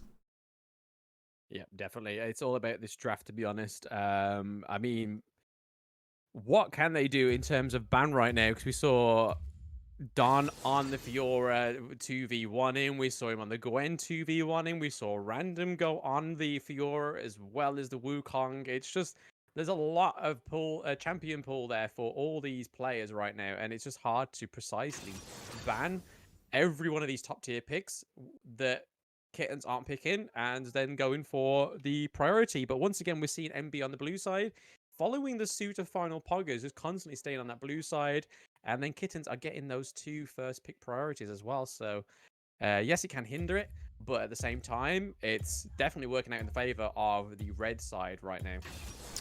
Yeah, and it just seems like MB at the moment are just banning away the champions of, like, okay, you picked Gwen last game, cool, we're going to ban away the Gwen. You picked Wukong and Morgana last game, cool, we're going to ban them away. It just doesn't seem like MB have any sort of real strategy or anything at the moment in this draft phase. And, you know, Team Kettens, they're okay with it. They're just going for the exact same bans they have done time and time again. And they're just like, okay, what are you going to first pick? And then we're going to go all the way back now into a Ziggs verse pick for Jash in the duo lane, taking that away from Doom. We saw this in the previous series, but look, you left the Wukong open, you left the Morgana open, you still got Aatrox as well. Wukong on random, you know, we already saw how much he popped off in game number 1. Definitely, definitely. I mean, it is a battle for that Ziggs. I mean, we saw it a lot yesterday. It was Ziggs or go home, it seems, especially with the Camille off of the cards as well. It was either go for the Ziggs, go for Camille, but today we're seeing a heavy ban on Camille. Shen being banned as well. And then we're not seeing Gragas coming out in this series so far. We saw the Gwen slip through the net last time, and then Yone, but Yone didn't actually do too well within that one. They do manage to lock in the Fiora once again. But like I said before, if it's not broke, don't fix it. They are looking to steal that Galio pick from Kettens, though. Yeah, not prioritizing Nautilus this time around. There's nothing at all that they're doing for this Nautilus. You know, Heste hasn't really been performing too well on this Nautilus for the first couple of games. So they're just like, cool, we're not going to prioritize the Nautilus anymore. We're going to stick you on the Galio instead, which does leave it open for Kettens. So Clue can take that away as their 3rd pick if they want to. But I think Galio is a pretty good pick, especially when you have the Ziggs. And there's the Jace that has been banned away a few times. And obviously we saw in the first series, not banned or picked really at all. But now Jace is finally going to be picked up here for MB. And as I already said, with Nautilus open, probably going to go in hand to Kettens with Clue. And there we go. Yep, so we're seeing Nautilus swap hands here. Jay's actually coming through as well. So the first time in the entire of the day is Jay's coming out to play. So let's see what they can do with that Jace pick. We're seeing that duo lane already been filled out there, and we're seeing the Wukong and the Fiora, both of these champs interchangeable within the jungle or the Baron lane. We've seen Fiora in the mid as well. We could see it against the Jace. But let's see what else is going to be banned here. So Zed once again, Yasuo once again. It looks like they're banning out some mid lane picks. You know, both teams again banning out mid laners. This is kind of a story of this series really at the moment. But the thing is that Don can play Wukong mid. Don can play Fiora mid as well. We don't really know where this Jace is going. Most likely this Jace is going to go in the mid lane for Nakrez. I'm not really too sure where else it's going to go, but just in case they're banning away the Zed anyway, this could actually go in the hands of Andre Zeds. Could be Jace jungle, which I believe we saw yesterday, if I'm not mistaken. I think we saw Andre Zed take Jace in the jungle, so there is still that little bit of flexibility there. So not surprised, I guess, that the Zed and the Jax get taken away. Oh, are we going to see Seraphine come out for Doom as well? Chat called it. If that's the case, chat did call it. But yeah, I mean, we saw Andres on the Jace yesterday, and it was actually his best performance in the jungle as well. So maybe this Jace pick is going to be the jungle pick this time around for Andres. But yeah, I mean, it was his best performance yesterday, so we could see a difference in MB right now. Yep, it's going to be the Riven instead. So they have their whole top side available to them. They do have a lot of flexibility, I think, with their top side. You know, Wukong can go in all three lanes. Fiora can go in all three lanes. Riven can go in all three lanes, whether it's top, mid, or jungle. There's so many different lanes that these champions can go. So it's so difficult on the side of MB to actually draft against Kettens because you have no idea where any of these champions are going to go. Yeah, definitely. It's definitely a flex pick here. We've got the Olaf. We haven't seen Olaf since, I don't know, final day, maybe final few days of group stages, but Olaf has come to play with the Jace as well. We're seeing a big old change up here for MB. Yeah, there's a lot of different champions on the side of MB. I mean, they've gone for a completely different team comp. It's like Renekton is going to stay maybe for Lonely Kid. I don't want to see the I don't want to see the Garen. Garen's going to be picked up for Lonely Kid in the Baron lane. I don't really like to see it. I want to see. I mean, unfortunately, Lonely Kid has not had the best of series. I mean, Random has completely stomped Lonely Kid in this series so far. That first game, he didn't really perform too well on the Garen. That second game on Renekton as well was not really the best. So I think it's, I guess, kind of just a safe option really here, because if he realizes that he's just in a losing matchup in the Baron lane, just go for something safe like a Garen, just farm up, and just hopefully you can perform better. But Corki is going to be the pick here for Doom down in the dual lane. An AD carry, well, kind of AD carry for Doom down in the dual lane for this potential third and final game for Kettens. And we got two different kind of comps though, really, to be fair. Yeah, definitely. I mean, it's a very CQC of Kettens in this one. We've got the Riven, we've got the Fiora, we've got Wukong, and we've got Nautilus as well. And then we've got Doom on the Corki. We were expecting maybe a Seraphine. Maybe the utility of the Seraphine could be a great pick here. But they've definitely put the faith into the Corki pick here. I'm not too sure if we saw Random play the... No, we didn't. We didn't see him play Corki yesterday because he picked Wu. Not right, Wu, sorry. He did pick the Wu. It did because you love that. And he had Ziggs twice as well. So this time around, we're actually seeing him pick the Corki. So let's see what Doom can do with the Corki. Yep, I mean, Doom went to, like I said, there's like a graph with dual lane picks. You got the mages, which are in the middle. You have the Corki's like in the middle of like being Pog and okay. He's like in the middle. He's like kind of Pog, like an ADC Pog. He's kind of a mage at the same time. And then he went all the way down the tier list. He went all the way down into the depths of bruisers in the dual lane with the Wukong yesterday, which I never want to see ever again. But hey ho, we might see it in this series. But if we do want to see it in this series, we do have to see MB taking this third game, because if Kettens take this third game, we will see another 3-0 sweep in this grand finals day of Rift Legends Season 1. So buckle up, everyone. We're in for another bumpy ride here in the Rift Legends Grand Final. MB versus Team Kettens, game number 3. Let us know in chat who you think is going to come out on top and who won in terms of the draft and who you think is going to win this series. Yeah, there seems to be a bit of a torn about the draft here for both of the teams, it seems. There's a bit of back and forth between people disagreeing, agreeing on the draft of both of these teams. But it's only going to be time will tell. We're seeing a 2v1 in the Baron lane. Nautilus coming back up to that Baron lane. He was there for a second, helping out the Fiora. Trying to get an early kill on the Jace, it seems. They was trying to like catch out the mid laner, Nakraz there, because we haven't seen the support go anywhere else but the Baron lane. But they are back at it, back at the meta playstyle, whilst the Corki and the Ziggs do their thing in the Baron, the dual lane. Yeah, they're going to be sticking to what they know and what they love right now in this competitive meta with supports up in the Baron lane. Don't really like to see it, but sometimes there's not really much you can do. Oh, Random actually gets caught out. He goes, yeah, he jumps in and plays a little bit too aggressive there, but he does have the fruit that he can go back and take if he wants to, which he does. A little bit of an over-aggressive trade there from Random jumping in, especially against the Galio. It's very, very difficult because Galio can just use his taunt, take reduced damage, and taunt the Galio, which can be pretty annoying to deal with. But for now, they're both just trading up in the Baron lane. Yeah, we're unfortunately back to that boring Baron lane bash up that we saw in the first match. Not quite what we were seeing in the second game, where we were seeing first blood within 40 seconds. It's back to Wukong and Garen just trading blows with the support. Nice little package in there from Corki, from Zig, sorry, bringing the Yordle into him. Can they try and flash and get the damage onto the Corki, but just not quite doing enough damage in that early game to secure the kill on Corki. There's a really nice satchel charge actually from Josh. Actually knocks Corki into tower range, and Doom actually took a tower shot, and he thought that he can maybe flash forward and take that kill. Unfortunately not. Vex is looking for a play in bot side. I'm not too sure. He's actually going to go in the bot lane, we can see on the mini map, but Josh is able to use that satchel charge to get away to safety. So Vex kind of wasting a little bit of time for now.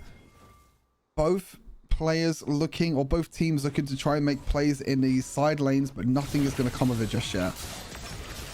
Yeah, it's all about, I don't know, it's just a plenty of lot of trading blows no matter what lane we're looking at right now. And like you say, Riven is taking some very vital time away from himself from farming to try and get a sneak in on that duo lane there, but not actually doing anything with it. So that comes at a cost for Vex right now, but he's back straight at the grinding here. We see that Hestes gets caught out in their jungle. He tries to use the vision there on Team Kettens to try and do something to find out where they are, but gets caught out, takes a lot of damage. We're seeing Clue still quite close by, but Galio being able to manage to recall under the turret. A little bit risky there, to be honest with you. I thought that Heste was going to get caught. I thought the ultimate was going to get used by Clue as well, but maybe saving that for a more important fight, which is going to be these objectives that are going to be coming up very, very soon. Random uses the Cyclone and uses the clone away to get to safety, so really, really well played there. Clue actually dashing in, using the hook to go in.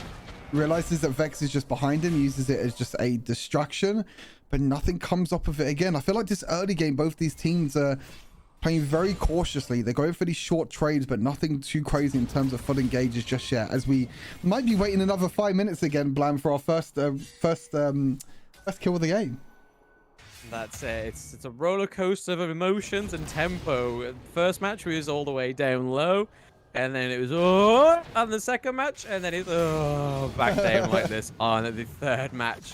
27 seconds for both the jungle objectives. Once again, it was around this time we started to see the first blood in the first match again. So will we see Kettens beeline for the Infernal, or will we see a contest this time for the Infernal Drake? Yeah, in terms of early game comps, I mean, obviously Team Kettens do have the package from Corki, which does give them a pretty big advantage.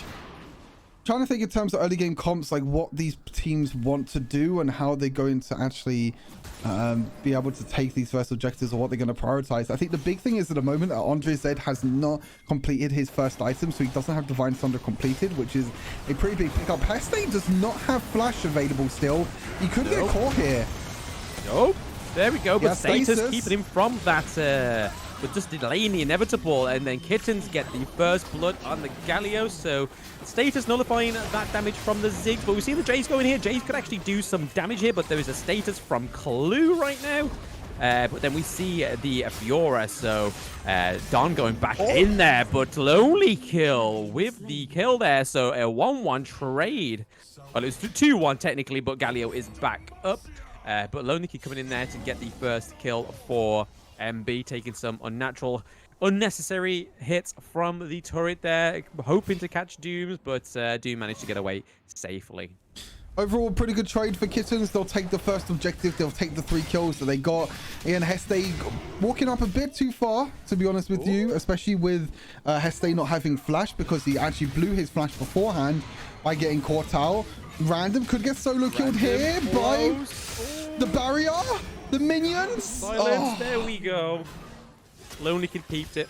He got that kill. I think Random took a bit too much damage there before going in. I mean, obviously Wukong can heal on hit there, but it just wasn't enough heal to go against the Garen, especially with the silence as well. Lonely Kid looking to take this first turret as they try and get the Rift Herald. It could be a loss here. Stolen. Yes, blue team have stolen it. Is stolen away. The Rift Herald and MB are looking to come out on top in this third game. The Ziggs bomb in the end takes out Clue. Lonely Kid takes the first tower in bot lane as well, and this is looking pretty good for MB. They have a 3,000 gold lead now coming into this mid game. Rift Herald's going to be used in mid lane. They're going to take another tower in this mid lane as well, and potentially even take the top lane tower. Look at this, Nacres is already up there. My There's God, going to be 3 towers and three.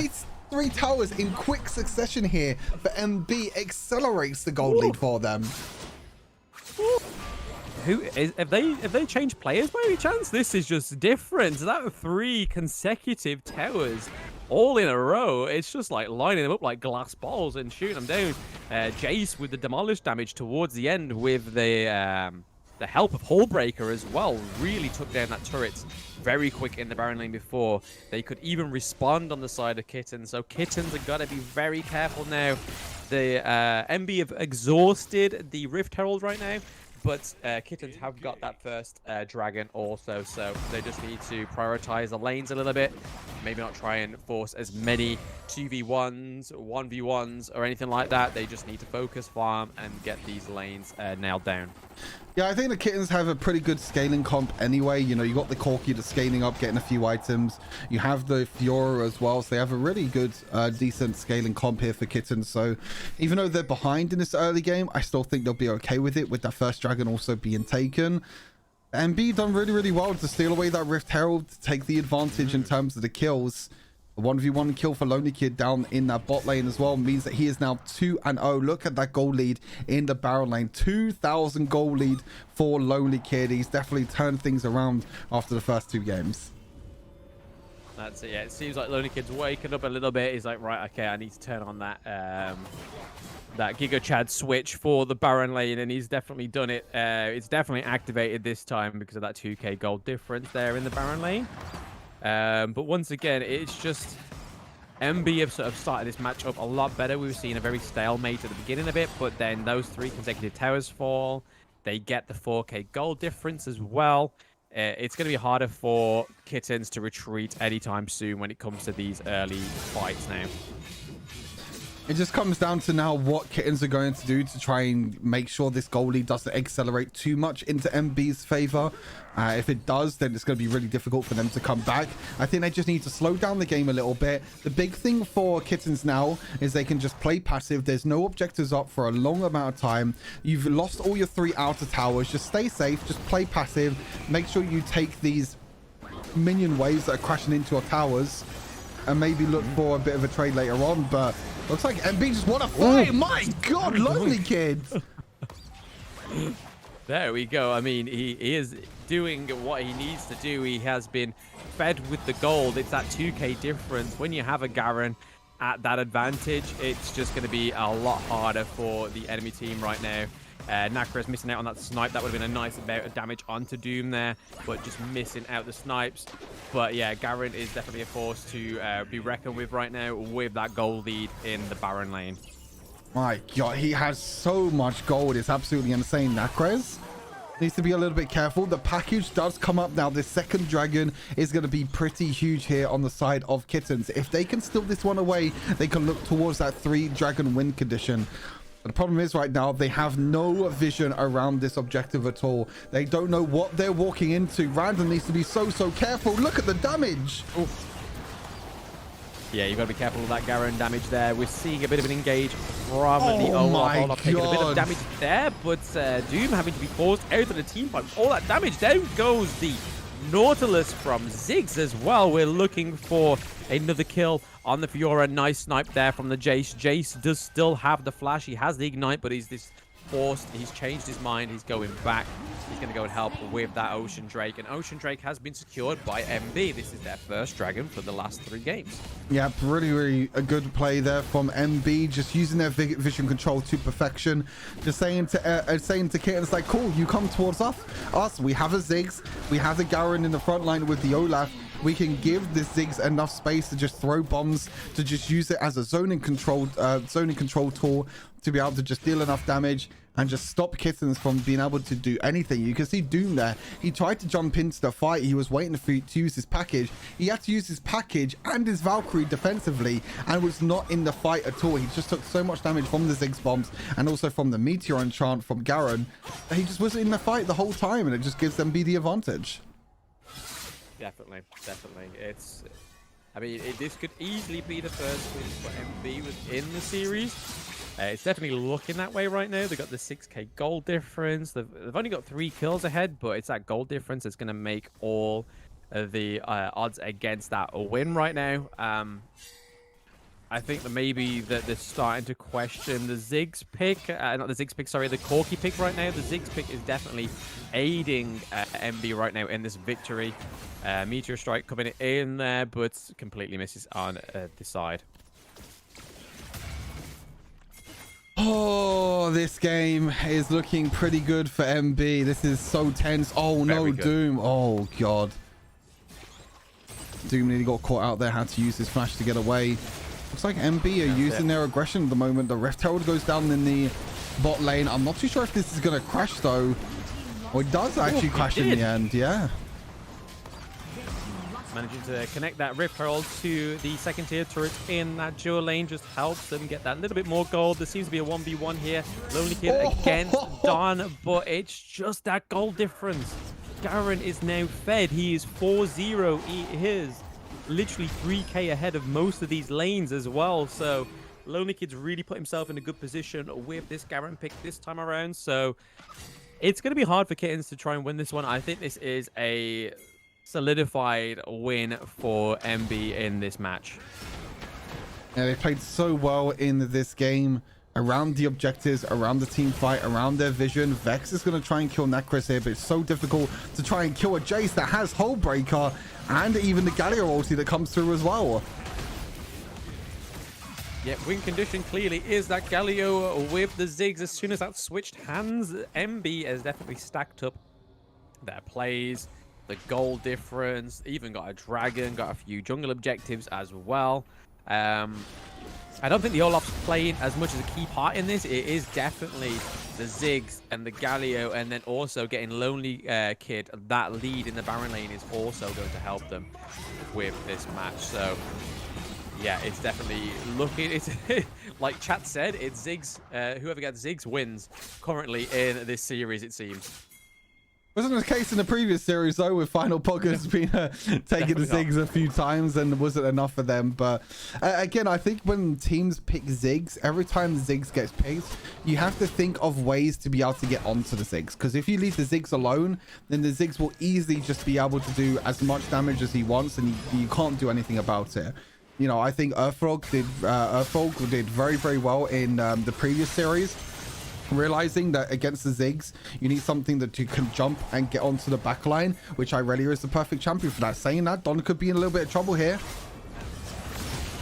Yeah, we used to see him with the 2v1s, but when you're out-golded and you have a Garen with that fantastic Ziggs ult from Jayesh there, getting the kill and then status from the Galio, it's just, I think it's a slow trickle victory here for MB. They're looking just for a way into those inhibitors, a split lane push.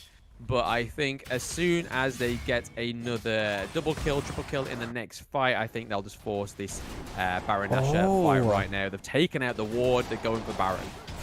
It's a very risky Baron, though, because you can see that the members of MB are still quite not that healthy, and there is a little bit of poke damage as well from Corki. Yeah, they're going to back away for now. I think this is way too risky for MB to try and do this, but MB have done very, very well to just extend that gold lead ever so slowly across this game, getting a few picks in the side lanes, whether it be with Lonely Kid getting the solo kill, Nakrez and Heste getting a pick onto Don in the bot side as well. They've done very, very well. The next dragon is going to be spawning in a few seconds time. I don't think Kettens want to contest this at all. I think they're just going to go back to farming and just do what they can. Yeah, they're not going to contest it. It's not triple Drake. It's not the end of the world. It is a bit of a problem because it is Infernal plus Mountain Drake, which are two of the strongest Drakes right now.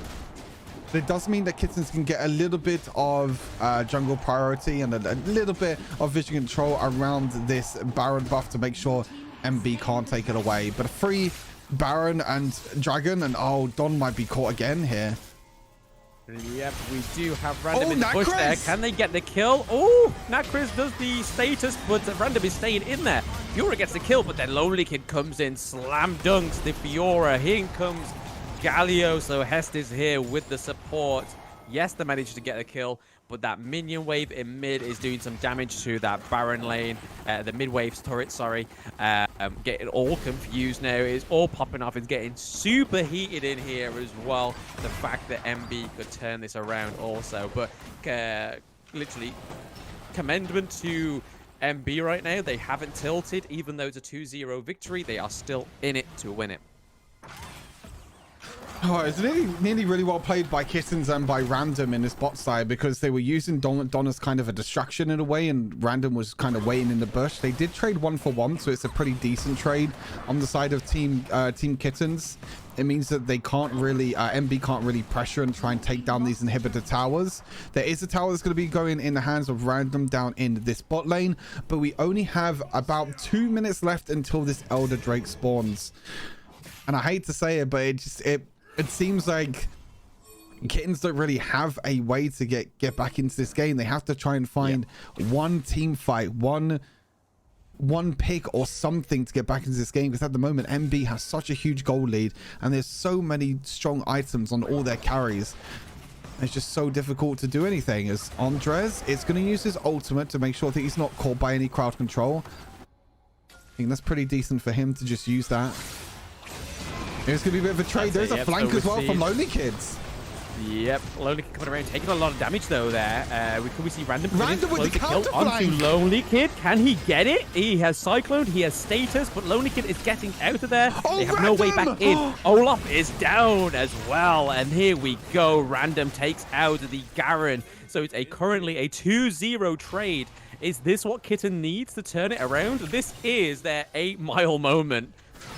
Wait, the hook as well. Oh, Nakrez with the stasis, but this could be huge for Kettens. This could turn around for them. Heste with the taunt as well. The Ziggs does so much damage in the backline. Another stasis from Heste. He's gonna try and do enough to survive here. Doom has the Rift Maker stacked up. He's doing the damage. He's doing all he can. The rocket comes through, but just misses out. The bomb as well gets flashed away from Doom. This game is going down to millimeters, but again, Random on this Wukong. I thought Lonely Kid was the one with the flank, but it was actually Random the one that was flanking Lonely Kid in the end. And I think Andre said try to go for the kill onto Doom in the back line, but then just completely got isolated. So it was actually a 2-for-0 trade for Kettens. Yep, it's definitely what they needed to put themselves back into the pace here. But we're seeing that Elder Dragon. So we always say it's clearly our favorite statement, Shu, but it is definitely Elder Dragon win condition right now. 15 seconds on the Elder Dragon. What can Kettens do here to try and find a way in to relieve the pressure so they can actually get in onto this dragon. We're seeing that mid lane being pushed by the minions, but we're also seeing Don rotating around to that Baron lane to try and push, get some essence of domination in that Baron lane whilst they go for the Elder Dragon, because once they get Elder Dragon, you don't want to be caught in that team fight. And he needs to be so careful here, but you can see the split push coming through again for Don. You can see Don up in this bot side. The flash in from Heste. Doom is dead. And they're going to try and do all they can to try and secure this Elder Dragon. The TP comes in from Don's Don in. Instead.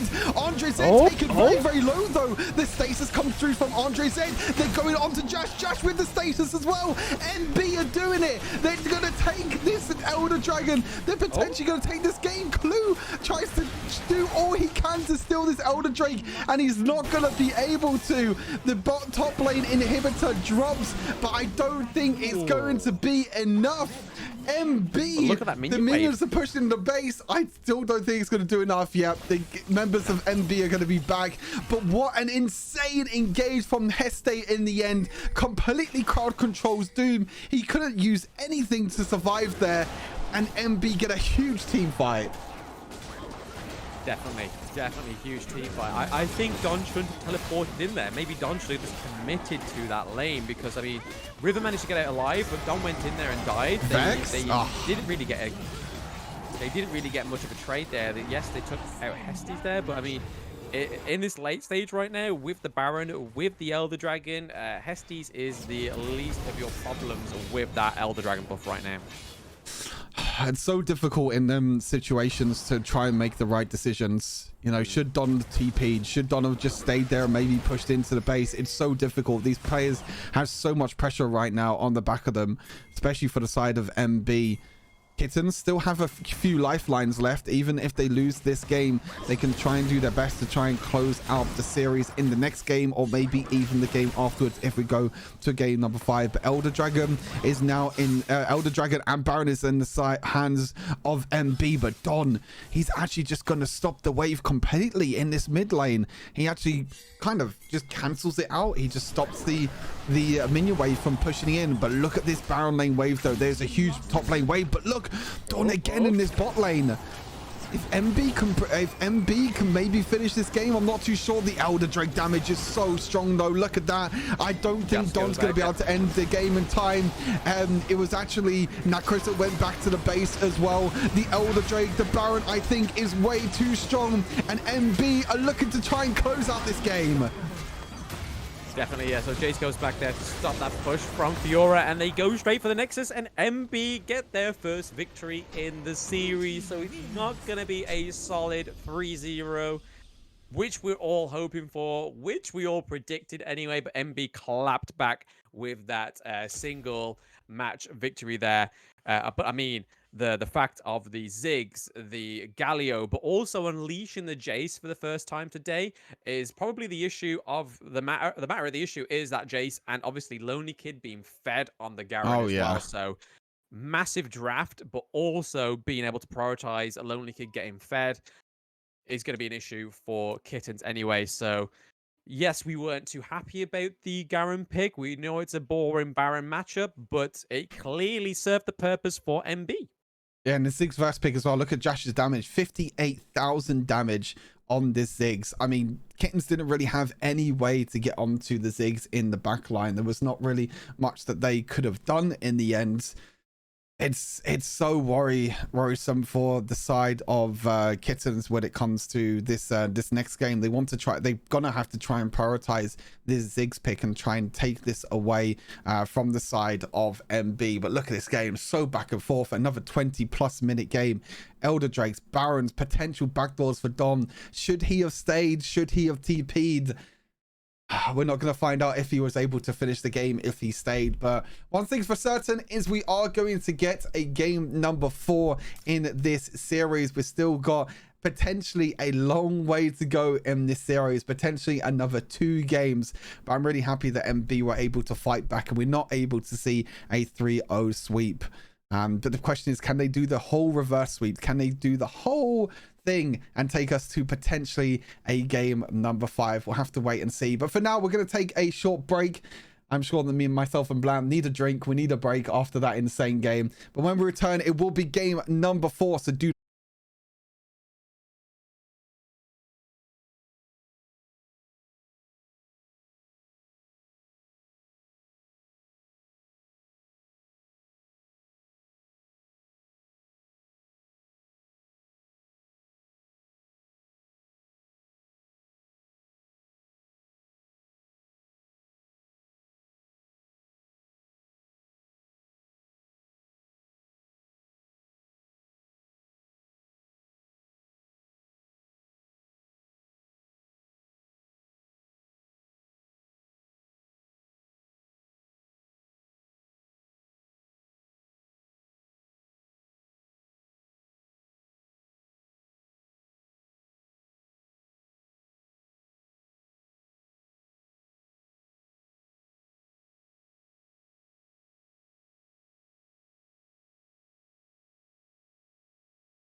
Hello everyone, and welcome back to the grand finals of Rift Legends season 1. Sorry for the delay. The players were just taking a short break, I think deserved, after the crazy 3 games that we have already had, and there could potentially be 2 more straight afterwards. I think few of the players had to charge up their phones, make sure their phones are fully prepared and fully ready to go, because we don't want phones running out of charge at this stage of the game. I think it'd be very, very disappointing if that was to happen. But the good thing is at the moment is that we are still in this series, and we're going to a game number 4.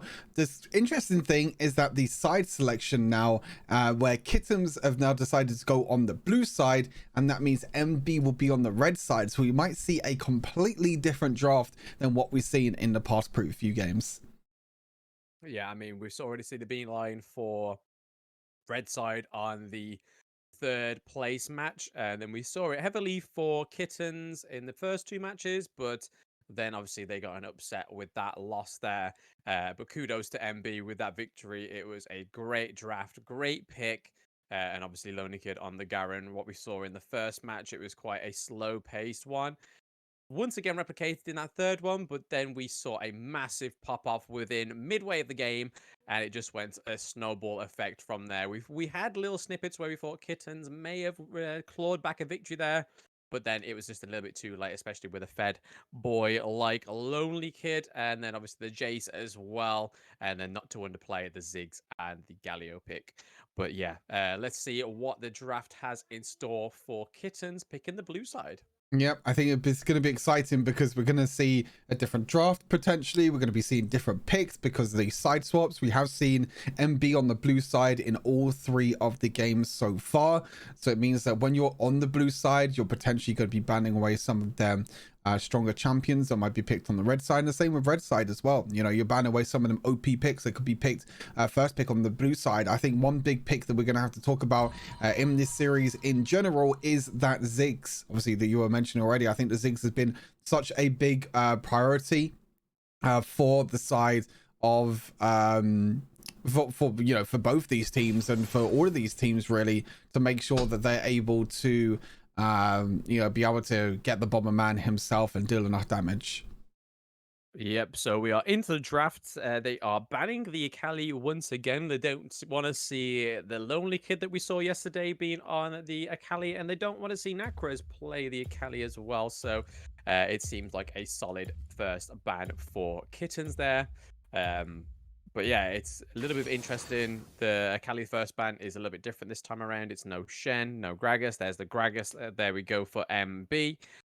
Shen will definitely appear. I at least hope so. He would appear in this, unless they are deciding to unleash Shen, because we haven't had him all in the playoffs. But there he goes, back in the naughty corner with you, Shen.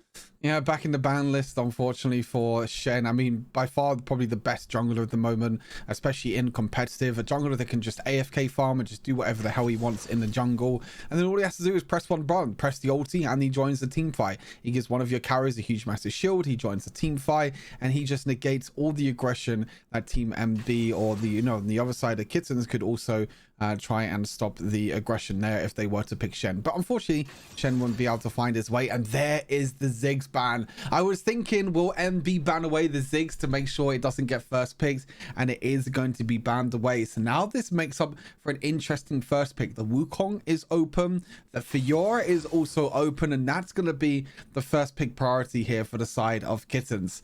I knew it was going to be a spicy draft, and it's already producing a lot of spice. Yeah, but it wouldn't be a Kettens match without that Fiora. We've seen it within the past 3 matches. Why not keep it consecutive? It works. It definitely has that 2v1 potential that we've seen from Don there. Whether it will go to Don again is going to be interesting, or will it go to random? Once again, we aren't too sure. But that Jace is back in on the mix. He has come from the naughty corner. We didn't see him in the 3rd placement match, but we've seen him now twice in a row. Maybe this is the upset that we saw. Nakraz actually did a really good job with him, but we've seen Andreas with him as well. So interesting. And we see that Galio pick being insta-locked once again, but it did aid them a lot in that last match. Yeah, I think the Nakraz did a really, really great job on the Jace in the previous game. Had just brought a lot of pressure in the side lane. You also have the Galio as well, which again was another really, really strong pick on the side of MB, two of their core components of that previous comp. Obviously, they don't have the Ziggs from before, but they still do have the two strong components with the support and the mid laner, potentially mid laner, or the jungler here for MB. Nautilus being picked up for Clue, obviously with the Gragas being banned away. You have to pick up the Nautilus to make sure it doesn't get banned away. And what's going to be the third and final pick here? Do they potentially pick a jungler or a mid laner, or maybe even a dual laner here? Oh, they might even deny away the Garen. They were like, yep, that Garen was super annoying. We don't want to deal with it anymore. It does look like that is going to go probably in the hands of Don. You don't really see random on Garen too much. Normally it's in the hands of Don in the mid lane, but we'll have to see what happens there. Yeah, I mean, it's a bit of a good mix up there with the, if Jace goes mid lane instead, then obviously Garen with the Jace is obviously a good matchup. But then if it's somebody else in the mid lane, but even then, any assassin, you got the Garen. Garen's generally a decent pick. We've seen him being picked quite a lot as a counter for the assassin types in that mid lane. But they do lock in the Corki, so they've lost the Ziggs. They decide to give Corki another shot. We saw Jash go 11-2 yesterday on the Corki, so maybe this time around he'll get that time to shine.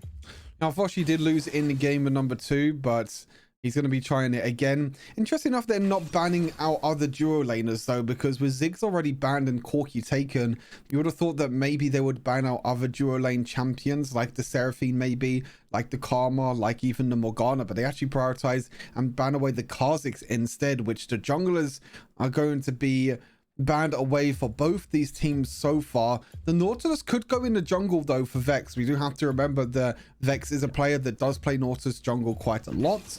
We did see Andres try and play it. Unfortunately, it didn't really work out for him.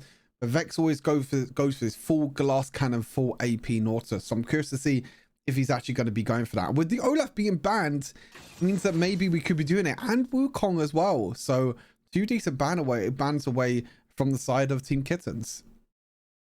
Yeah, and obviously I was going to say maybe they would leave open that Varus pick, but no, he has been banned also, the last ban on the side of MB. So it's truly going to be an imaginative pick, I reckon. Maybe that Seraphine also going to be in that duo lane. We saw Dooms on him. It's a great pick, especially for the poke, being able to go 1-on-1 against the Corki, if Corki will be in that duo lane as well. But then also having the utility of the shield when it comes to team fights. And it has been that pick that has tipped the scales and won quite a few team fights. For sure, I wouldn't be surprised if Doom picks it as well. Doom hasn't really prioritized the Morgana and Karma, more prioritizing the Seraphine over the two, and it will be the Seraphine. We finally get to see Seraphine on Doom. We finally get to see the Seraphine on Doom. Really excited to see what he's going to bring out here. I think with the front line that Team Kittens are bringing with the Garen and Fiora, the shielding that Doom can offer with the Seraphine is going to be absolutely huge when it comes to these fights as well. And oh baby, could we see a Yuumi as well? Oh, we see the cat and Seraphine. Oh my god, that is so much healing and shielding on the side of Team Kittens. And my god, the cat has been unleashed. The Kittens have picked the cat, and I'm very worried for MB. Oh yes, so yes, Yuumi has gone full form with the Kittens. This is their ultimate final form with the cat pick. The only other pick that probably could have gone in with that cat pick is the Rengar, but we're seeing a Darius. That's interesting. Oh, it's probably going to be Darius for Lonely Kid in the Baron lane. I haven't seen Darius picked in a very, very long time because Darius received a few nerfs and obviously the items have not really been too well for him. Darius jungle for Andre Zeds? I thought it would probably be like Gwen jungle instead, but if this is Darius jungle, this is something completely different that we have not seen at all from any of the pro players. Yeah, I'm just going to wait till the preparation phase goes into the last second. I think that may drop. I mean, we saw at one point within ranked games, obviously FaZe rushed Darius in the jungle, but yeah. I don't know if this is the place for him. I mean, I don't know how this pick is going to do. I mean, it's so difficult for this Darius to even get to like a Seraphine, for example. I mean, he's going to do pretty well in terms of skirmishes, especially against the likes of Garen and Fiora. He can try and stack up his passive as much as possible. But with how much healing and shielding the side of Team Kittens have, I'm kind of worried for this Darius pick. I'm not too sure if this Darius pick is going to live up to its standard. I would like to see more Darius in the Baron lane and maybe Gwen in the jungle, but it is some different picks. We see Yuumi on one side, we see Darius jungle on the other side. This game is going to be super, super intense, and this could potentially be the last game as well, where MB obviously have to win this game to take us to a game number 5. So really excited to see how this goes. Yeah, I was going to hold off saying this could be the final game, because I mean, we could say this for the next game, so True. I'm just going to keep it. Just going to keep it without trying to tease people that it's going to be the last game. But yeah, some really interesting picks. But it's getting to that point within the competition now where the surprise picks need to come out, especially if it's something they've been holding back for the entire of the playoffs and the group stages. I don't think we've seen that Darius before in the jungle. No. It may switch hands towards the end. We don't know, but to be fair, it's a surprise pick. Both caught us off guard, but then again, with all these bans coming out and all the picks already been taken up, there's only so much you can do. I mean, some people may have wanted to see a Lee Sin. We don't really see Lee Sin in the competitive right now, but Darius may be the thing that pushes him to a 2-2 victory. I'm excited. I mean, like you said, it's if you have any of these pocket picks, if you have any of these picks that you've been holding back, the grand final is the perfect way to use it. You've got now, it's basically now or never. You've got one more series left here for the side of for these two teams, and you know, Darius jungle I think is going to be very. I don't know how this Darius jungle is going to work though. I think the likes of the Garen and the Fiora are going to be quite annoying to deal with. I'm curious to see what actually happens here, as we're going to be getting, here we go, into game number 4 here. Team Kettens against MB. The cat has been unleashed. Everyone in chat go wild for Yuumi. Yuumi's going to win. Pog. Any Yuumi enjoyers? Any cat enjoyers in chat? There's always cat enjoyers. Anybody that's not enjoying cats is a denier. But we need to give Yuumi's the zoomies for Kettens to get a win here. We're seeing some really aggressive players there from the Yuumi being split apart from the Fiora right now. Yeah, I think the only struggle that Yuumi is going to have is in this 2v2 in the Baron lane. Yuumi doesn't really do too much to kind of help with these trades in the Baron lane. So I'm very curious to see how well they actually do. But they are against a Gwen and a Galio, so I don't think there's a lot of kill potential for this Yuumi in the Baron lane. I think Random can just take a few trades and just be fine. As I say that, needs to be a little bit careful. Yeah. Random. Oh my god. But I mean, that's the potential of this Gwen and Galio in the Baron lane, because I mean, you could go in with Galio, get the knock-up, and then just unleash those scissors. They can do a lot of damage, especially within the early game, especially when you don't have many items to build against the magic resistance or anything like that. So this knock-up and scissor combo right now is doing wonders for MB right now. It's definitely making the early game a little bit easier for them. Andreas is probably going to try and go for a tower dive there. Jace getting away in the mid lane also. So it's all very interesting. I didn't think we'd see, like you said, with the laning phase, with the Yuumi, it's a bit questionable when it comes into the, as long as they don't feed or let Lonely Kid get ahead too far, and they still utilize that Yuumi within the team fights, I think it could still be a trump pick. Yeah, for sure. I think they just have to survive this early game. Like I said, Yuumi's not going to do anything in the 2 versus 2.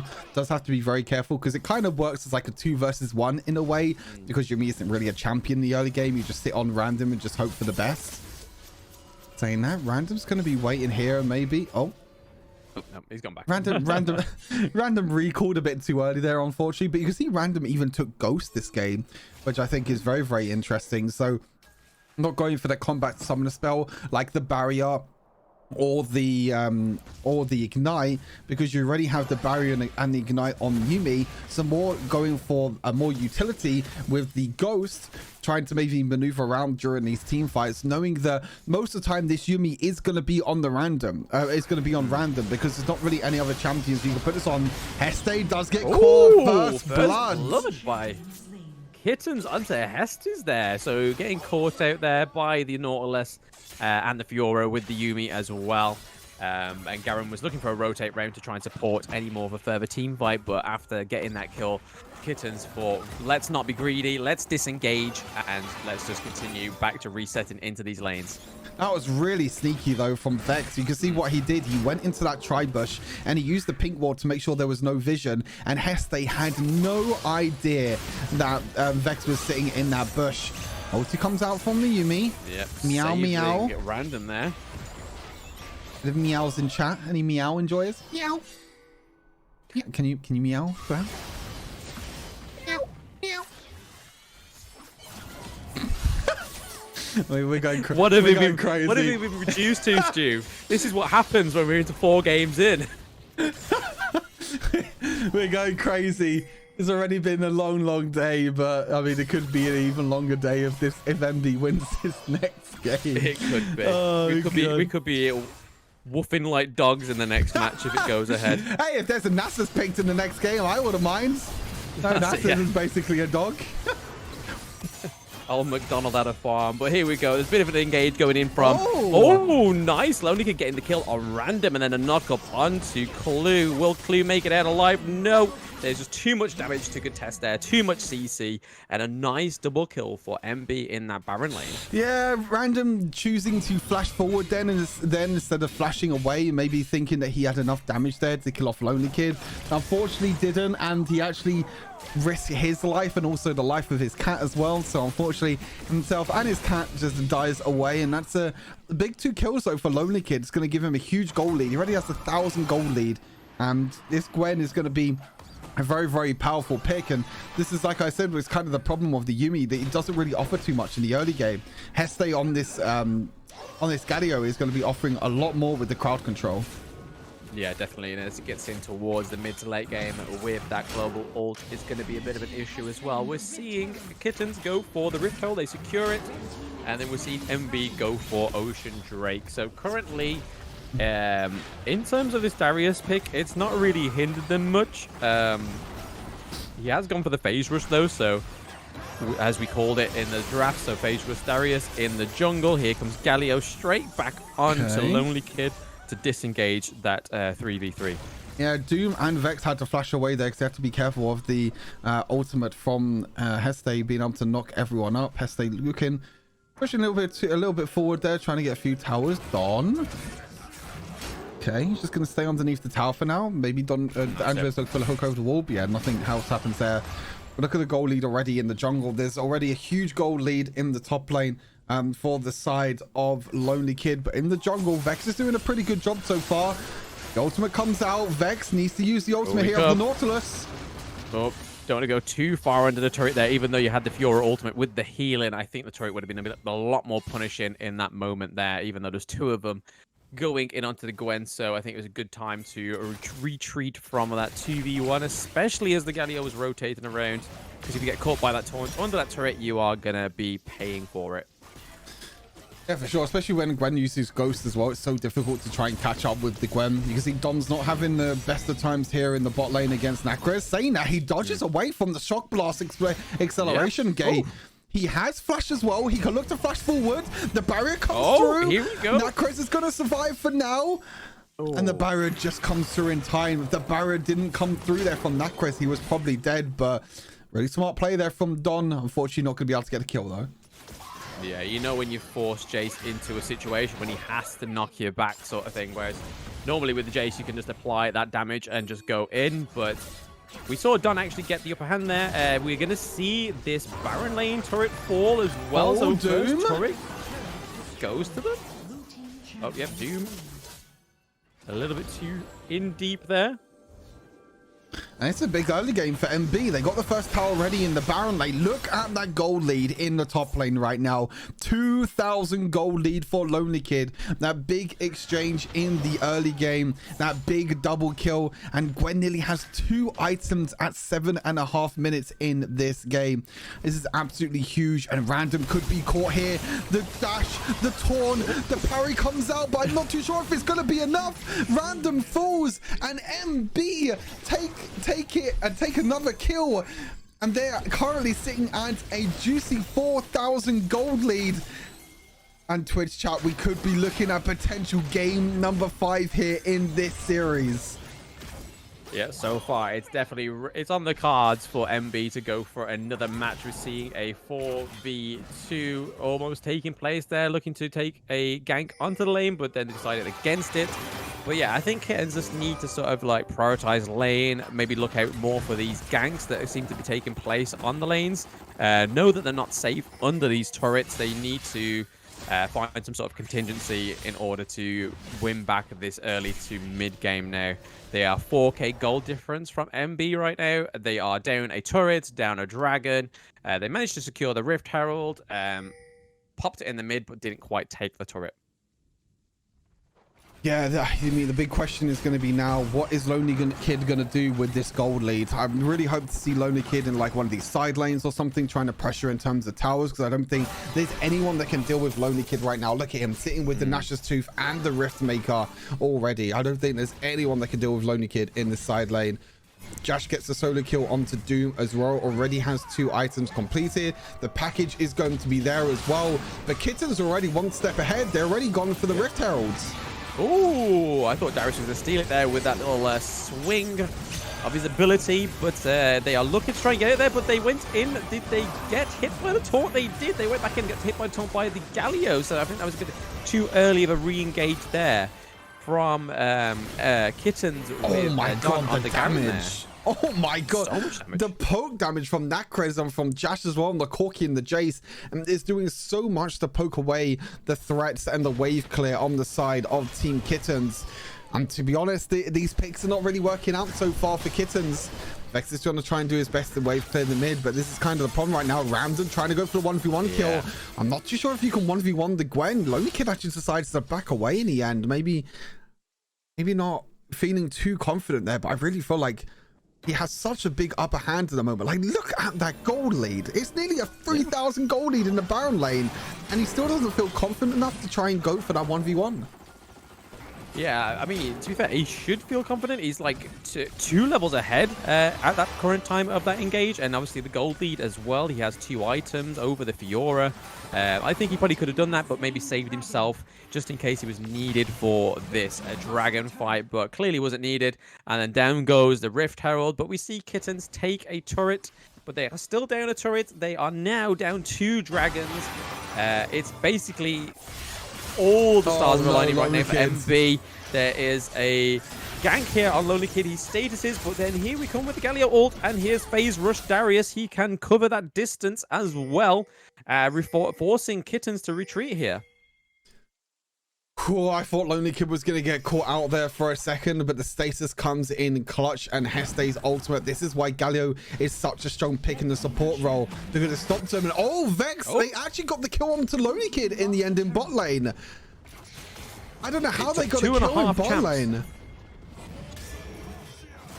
I thought Lonely Kid survived. I mean, Heste's ultimate already come down. He already used the stasis, but then Don still plays a little bit, not Don, sorry, Lonely Kid, sorry, plays a little bit too aggressive in this bot side and actually gives a kill over to Vex and potentially some more gold here with the tower going down. But meanwhile, whilst that was all happening, the mid lane tower went down for MB, and so did that top lane tier 2 tower. So MB, even though they lose the 1 member, they still take a trade on the cross map. But yeah, Lonely Kid there, he doesn't need to be that far pushed up. He already realized that they were looking for the trade.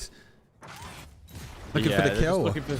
That's it. They're looking for some sort of small victories on the side of Kettens. But I think even if we get these small victories right now, it's going to be difficult. But Vex coming in here with Clue, but that is a magnificent 3v1, especially when Galio comes in with that massive ultimate.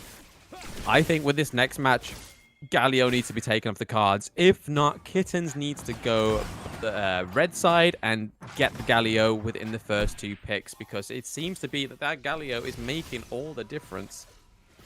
Yeah, for sure. It kind of works as like a Shen in a way. Obviously, you don't have the global ultimate like the Shen does, but Galio kind of serves the same purpose, where it just stops the aggression. Anytime you're looking for an engage or trying to look for kills or anything like that, Galio just uses his ultimate, and then everyone just has to back away because the knockup is so strong. That magic shield that you get as well is just so strong for Galio. And yeah, it's kind of the same in the first in the previous game what happened, and it seems like the same is happening in this game as well for MB. But look at that goal lead at the moment. They're sitting at a nice and juicy goal lead here. 6 kills to 2, 4 towers to 1.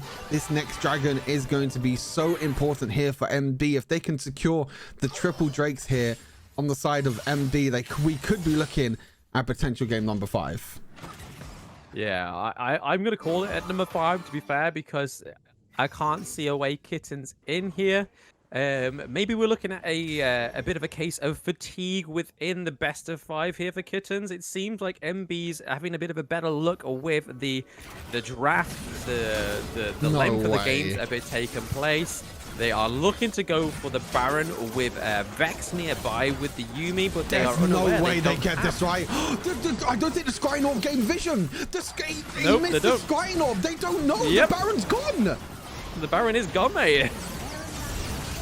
Yumi with the ultimate.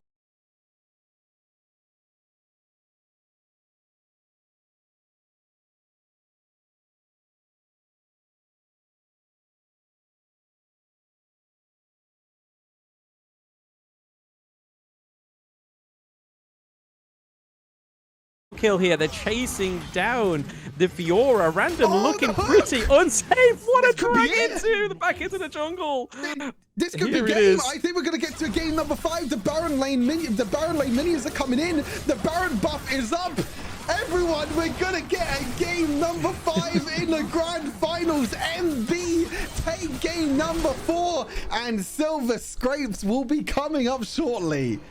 Oh, there we go. So we anticipated the 5 games. I think it was a little bit overcompensating for Kettens there, thinking that it was going to be a 3-0 easy. But MB clapping back here with a 2-2 victory. We are now going to be on the last best of 5 match here. It is all to play for. This is where the drafts come out. This is where the surprise picks come out. But clearly the Darius was just a support pick within that one, because I mean the biggest pick was the Gwen and Nacris there as well. But again, it's just that underlying pick of that Galio support is just massive within comp right now.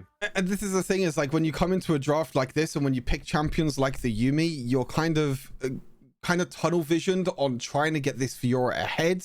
And when this Fiora falls behind, they lost the 2v2 in the Baron lane with Random flashing forward, maybe playing a bit too over aggressive. You lose that 2v2 in the Baron lane. The Gwen gets so far ahead that the Yumi can't sit on anyone. The Yumi has no one to sit on. The Yumi can either sit on the Garen, who was falling super far behind from to Nacres that game, or you sit on the Fiora. The Fiora was already 2,000 gold behind, already had a huge massive deficit in that Baron lane because they lost that 2 versus 2, and that means this Yumi pick basically becomes useless. You have no one to sit on. You can't sit on Doom. There's no point to sit on Doom because Doom is basically there to just use their shielding and use the healing. Doesn't really do too much damage. Don 0-3, Random's 1 and 3, and this strategy that they had where they kind of put everything in Random's basket didn't really work out in the end, and we're going to be getting game number 5.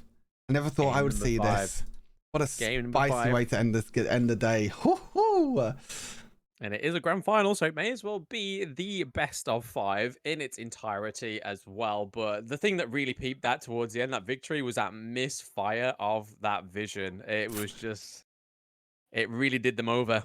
I mean, they didn't get a vision of the Baron. They had no idea they were doing Baron. And by the time the Baron was gone, Vex was like, oh, wait, they could be doing this. But he hit the Scrying Orb the wrong way and he didn't get a vision of Baron. He's like, well, I mean, Baron's gone. Like, it was so quick on the decision making. They were like, okay, we're so far ahead. Gwen melts down the Baron with all of her damage. And so does the Darius as well with the bleed.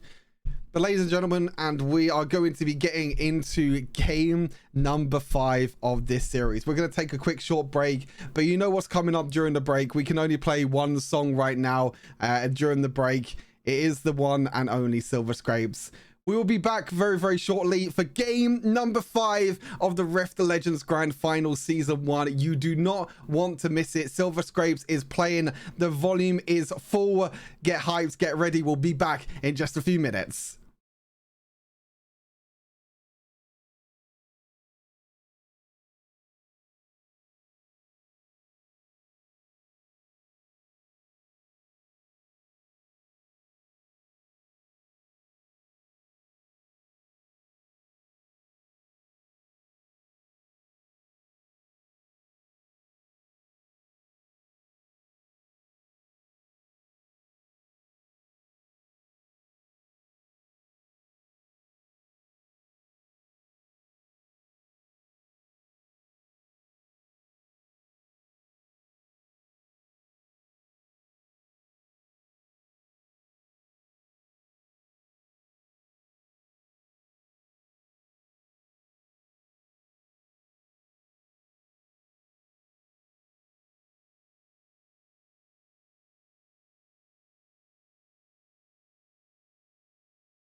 The Silver Scrapes are out. We are getting ready, and we're so close to game number 5 now of the Rift Legends Grand Final. This is it. It all comes down to one game.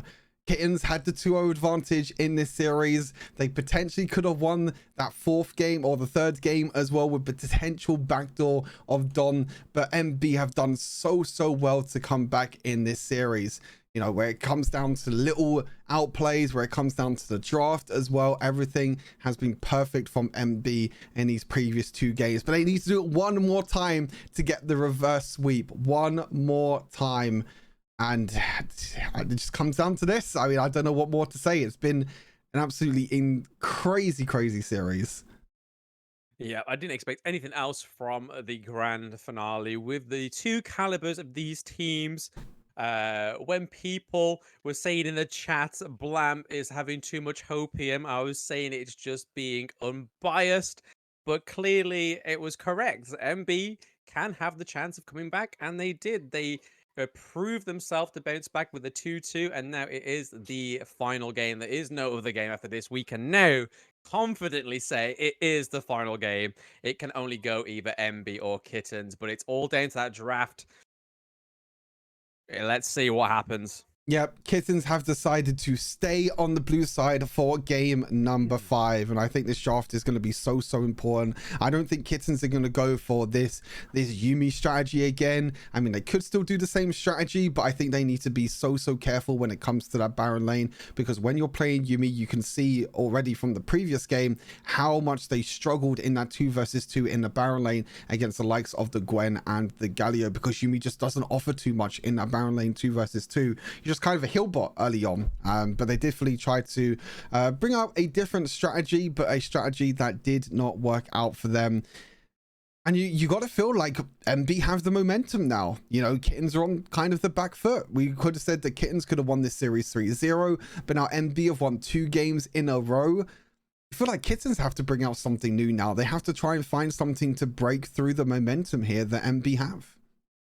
Yeah, definitely. I mean, it's always better to, if you can manage to peep that 3rd game into your favor, to then go another victory is much better than to go 2-0 in the first place and then take the mental boom of losing 2 games in a row when you were so close to victory. It's that exhaustion.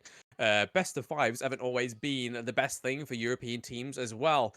We saw it in Icons. It was a bit of a struggle for them. The Asian teams are a little bit better at these lengthier games, so it is a exhaustion as well. I mean, I don't think I'd be able to last the best of 5, to be honest, but here I am. I'm here casting it. I've got little snacks along the way, so that's the only thing keeping me going.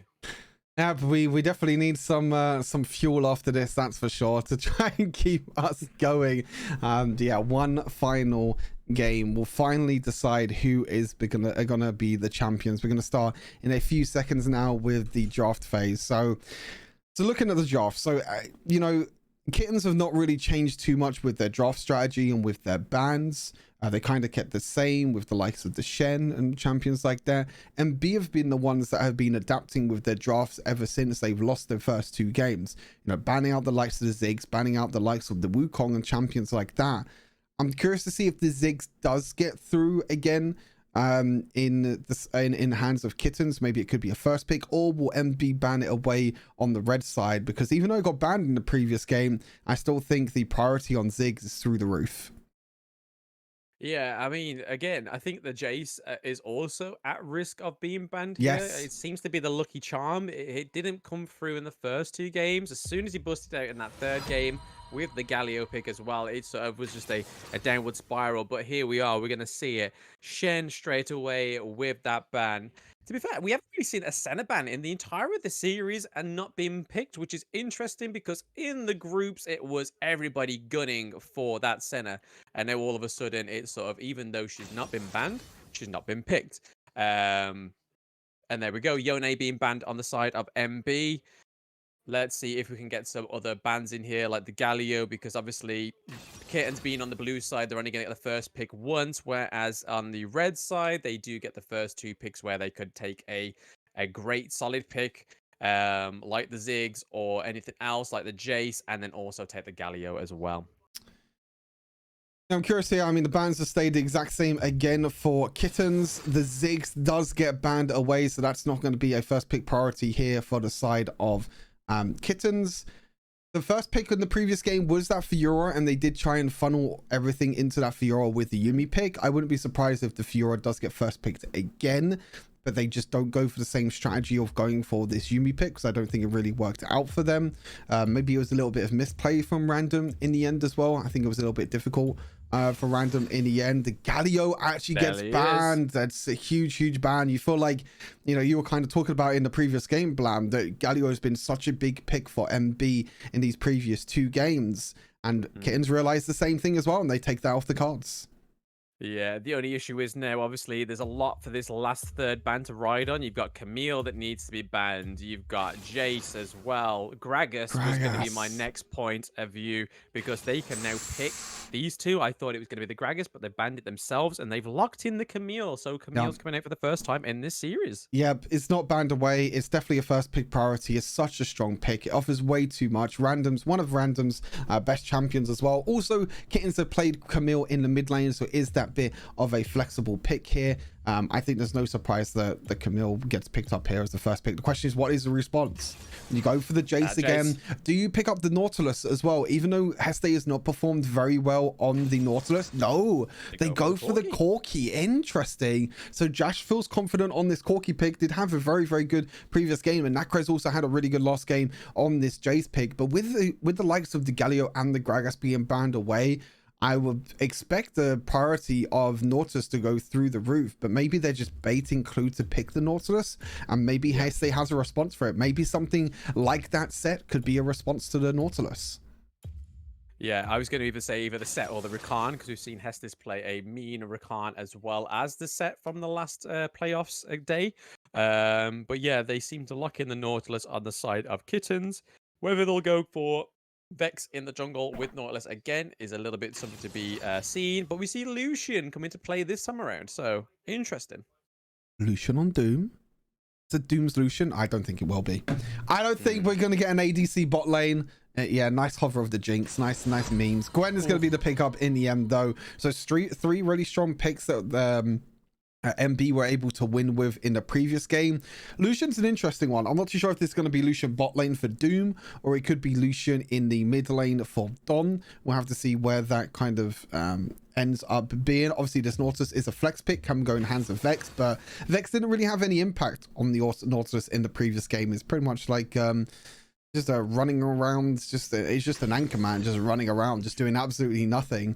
Yumi actually gets panned away by Kittens. It's just like, yeah, if we can't play the cat, you can't play it either. Yeah, I think that'd be the only worst thing if MB managed to pick the victory of the whole series with a Kitten on their team. It's a bit of a salt in the wound for Kittens there, but they ban it out just so that doesn't become a reality within this. But they banned the Vi as well, so we saw the Vi come out as well. Interesting enough, they ban it. Yeah, two junglers being banned away here from the side of MB. So I'm curious to see if maybe this Gwen or this Jace could be a jungle pick. Rakan being taken away. Respect ban there on the side of Team Kittens. Realizing obviously Heste is a very, very strong Rakan player. Probably wasn't expecting to see it, but we're not really too sure. Zoe getting hovered here. Josh had decent performances before, but the Wukong is still up and available. But where is this Wukong going to go? I mean, with the jungle bans, I'm expecting this Jace to go into Baron in the jungle.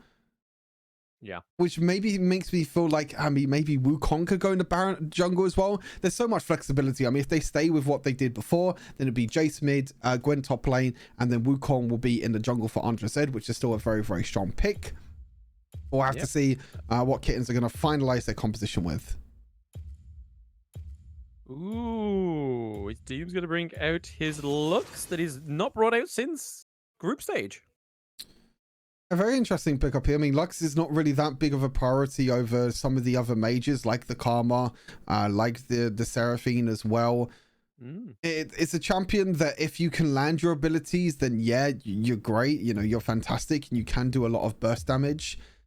But, you know, the shielding's pretty decent as well. The shielding is just a lot more difficult to pull off. Xin Zhao is a pretty decent pickup because there's quite a few melee champions that you can knock away here on the side of MB. So it does look like it's going to be Lucian mid lane for Don. And what's going to be the last pickup here for Heste? Ooh, is it Mr. Braum? I can only imagine it'd be the Braum, to be honest, because I mean, what other support option do you have that is a tank right now? And Braum is it. We could have had the set, but they feel like they don't want to play the set. They're putting that Wukong into the jungle, Jace in the mid lane against the Lucian, Gwen and Camille in the Baron lane. That is going to be a great bash in that lane, as with the Nautilus and the Braum as well. And then Lux and Corki go head to head in the duo lane. So a little bit of a difference from Kittens here. So we were asking for it. We got it. We got the Camille, the Xin Zhao. It's basically a completely different team comp other than the Nautilus. So they've retired the Fiora.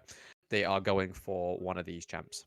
Yeah, Fiora wasn't picked at all in this game, which is crazy to think that the priority of Fiora was so high in the previous one. Again, Team Kittens may be thinking of a game plan, but I think there's no surprise that you pick the Camille here. Camille's a really good pick. Lucian mid lane, I think, is going to be the interesting one against Jace here in the mid lane. I'm very curious to see how that one goes. Definitely. Bless me. Oh, getting a sneeze out. Getting a sneeze out just before. And a dab that the chat have been missing out on there. I think that was all leading up to the dab that chat has been missing for quite some time. The chat's seen enough dabs. They don't need me to dab another 5 times. They see me dab all the time.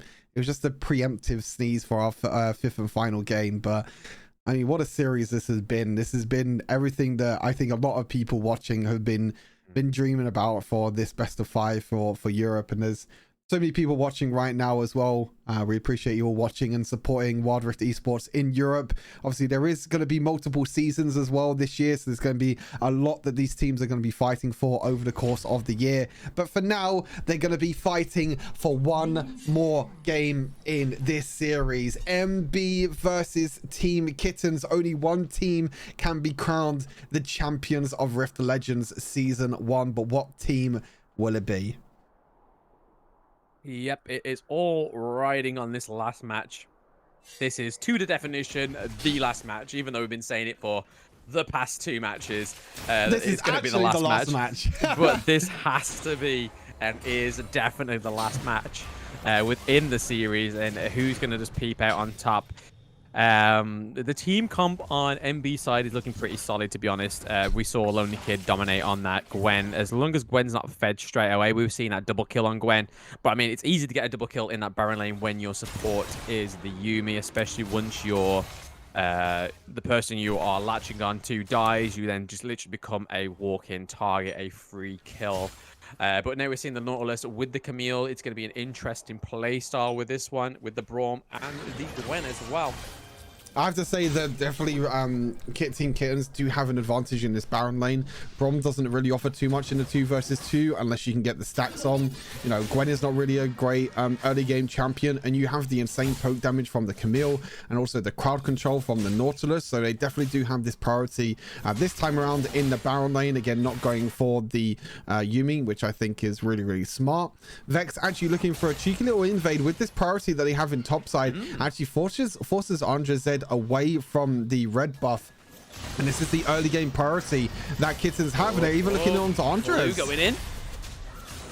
going in onto Andres here, doing a lot of damage, but Braum and Gwen being quite conserved there within that team fight.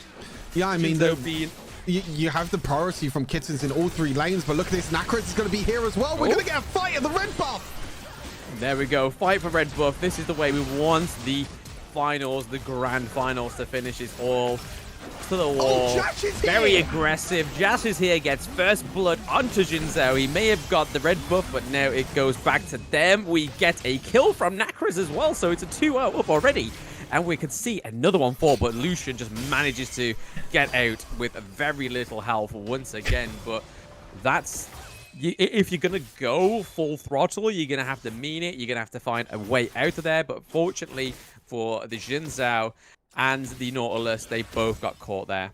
Game number 5, and we see the roams from the dual lanes. Normally they're just sitting in the dual lane by themselves, but Jash was the one that roamed first up towards the mid lane. We got a full 5v5 fight at 3 minutes in this 5th and final game, and MB the ones are come out huge gold lead now in the mid lane for Necros on this Jace pick. Will mean that Lucian is not going to be able to bully as much, and then you have this a little bit of gold lead now for the side of Jash in this dual lane. Such a big win in this early game here for MB, and really smart rotations from Jash. Yeah, definitely. I mean, invade definitely did not go in their favor. They definitely didn't want to give that gold into MB's hands, but unfortunately they did come out on top there. It was a great rotation round from Jash there. Corky coming in to save the day as well, with a lot of damage. Oh, this is absolutely insane. I mean, it just shows how much it means to these teams to try and get these little advantages. I think the Kittens made the right call to try and go for the invade because they had the pushing priority in top lane. They had the pushing priority in mid lane. But again, it was just Josh with the rotations. If Josh wasn't there on the core key, then I think Kittens would have been able to survive without losing anyone. And they also stole away the red buff. But it's just that fast rotation from Josh and being the one that moves first instead of Doom, which is able to just Valkyrie forward and just deal enough damage to get, you know, 2 kills over to his team. And it gives them that little bit of a gold lead. But just pointing out, we are 8 viewers short of 500 viewers concurrently within this stream, showing you that EU esports is definitely wanted. It is needed. There's an audience there for it. So keep sharing, guys. We need to get to that 500 views. This is massive. Big props to everyone watching. Hopefully you've been enjoying the cast. Oh, there it is. Series. 511. Yeah, 511. Okay. We shot straight up. What is he on 500? 511 viewers.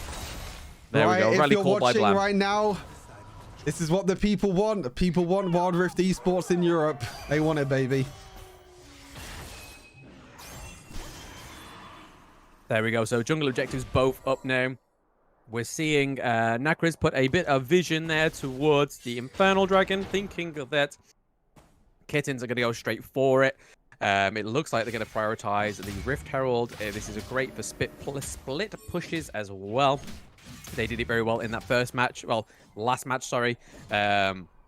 2 matches in a row, we've seen some real dominance within these lanes. We saw the comeback match where we saw MB take all 3 turrets consecutively in that first tier lanes there. But nice all there from Lux trying to steal the Rift Herald. Not quite peeping it though. Yeah, the Rift Herald does get taken, and the interesting thing is that Team Kittens actually weren't able to take the trade in the end over on the Dragon. So MB are going to get priority on this Rift Herald and on this first Dragon. The big thing is that Lonely Kid is still in the top lane, but look at this. Random has gone back to base and is starting to move to... Oh, I was going to say he started to move towards the mid lane for a second, but he changes his mind and goes back towards the Baron lane. So we could be seeing a 4 versus 4 skirmish. We do have a little bits of gold leads on the side of Josh and also Nakriz in the mid and bot lane, which might give MB a bit of an advantage. Random going for a trade onto Lonely Kid. I'm not too sure if that's what he wants. Lonely Kid dashes away from the hook shot from Random as well. There's a bit of an exchange in mid lane as well. There's so many small skirmishes at the moment that are going in favor. Yeah, the Rift Herald goes down the mid lane. Is it going to get the charge? It does just get the charge in time before it dies, but maybe it's the distraction that MB wanted to try and take this first Dragon. Again, this could be a 4 versus 4, and this kid means so much to every team. But Heste with the ultimate. Yeah, Braum with that nice hook up there, and then status on the Braum. The Dragon's still up. We've seen a 1-0 trade on the side of MB here. Can they manage to get any more? They are looking pretty low on the side of MB here. They have to try and go in for this Dragon. They're looking for a way in. Xin Zhao tried to go in there. They get the Dragon. Down goes Xin Zhao because he tried to go deep onto the Infernal Dragon. They managed to get another kill. Blue team take out it's a 2-to-1 trade there, so 3-to-1 in total by MB. That could not have been closer. That was so intense. Heste with the insane Braum ulti in the end knocked out 4 members on the side of Team Kittens. And in the end, the poke damage from Josh and Andre Zed as well, the flank from Lonely Kid into the backline was enough for MB to take the objective and take a few more kills for themselves. We could be seeing the reverse sweep completion here for MB. They were 2-0 down in this series. They were potentially 1 push away from ending this series, with Dom deciding to teleport instead of going for that Nexus. And we could have been seeing a 3-0 series, but in the end, MB have taken this to a game number 5, and they have the gold lead here in this 5th and final game. Yeah, definitely. You couldn't have said it any better there. It was all riding on that victory. Oh, but we see Andreas going in here onto Vex here. The Xin Zhao goes down once again. I don't feel like the Xin Zhao pick is going too well for them. There's a bit of assist there from Lux's ultimate from Dooms from the bot lane. They're all trying to rotate around to help. But there we go. One trade there. Pestis goes down under the turret. Andreas looking pretty low. Nautilus going in with that hookup. Clue going in. Can he get the kill? Yes, Doom gets the kill, so he does serve up as his support should for his ADC. Lucian trying to get a kill there onto Lonely Kid, but Lonely Kid managed to dodge that Lucian ult, which was perfection. So close. Kittens are still in it. They are still showing that they still want it. Getting these little trades. It doesn't matter about to the gold lead just yet. It's only 1k difference now because of that great little team fight.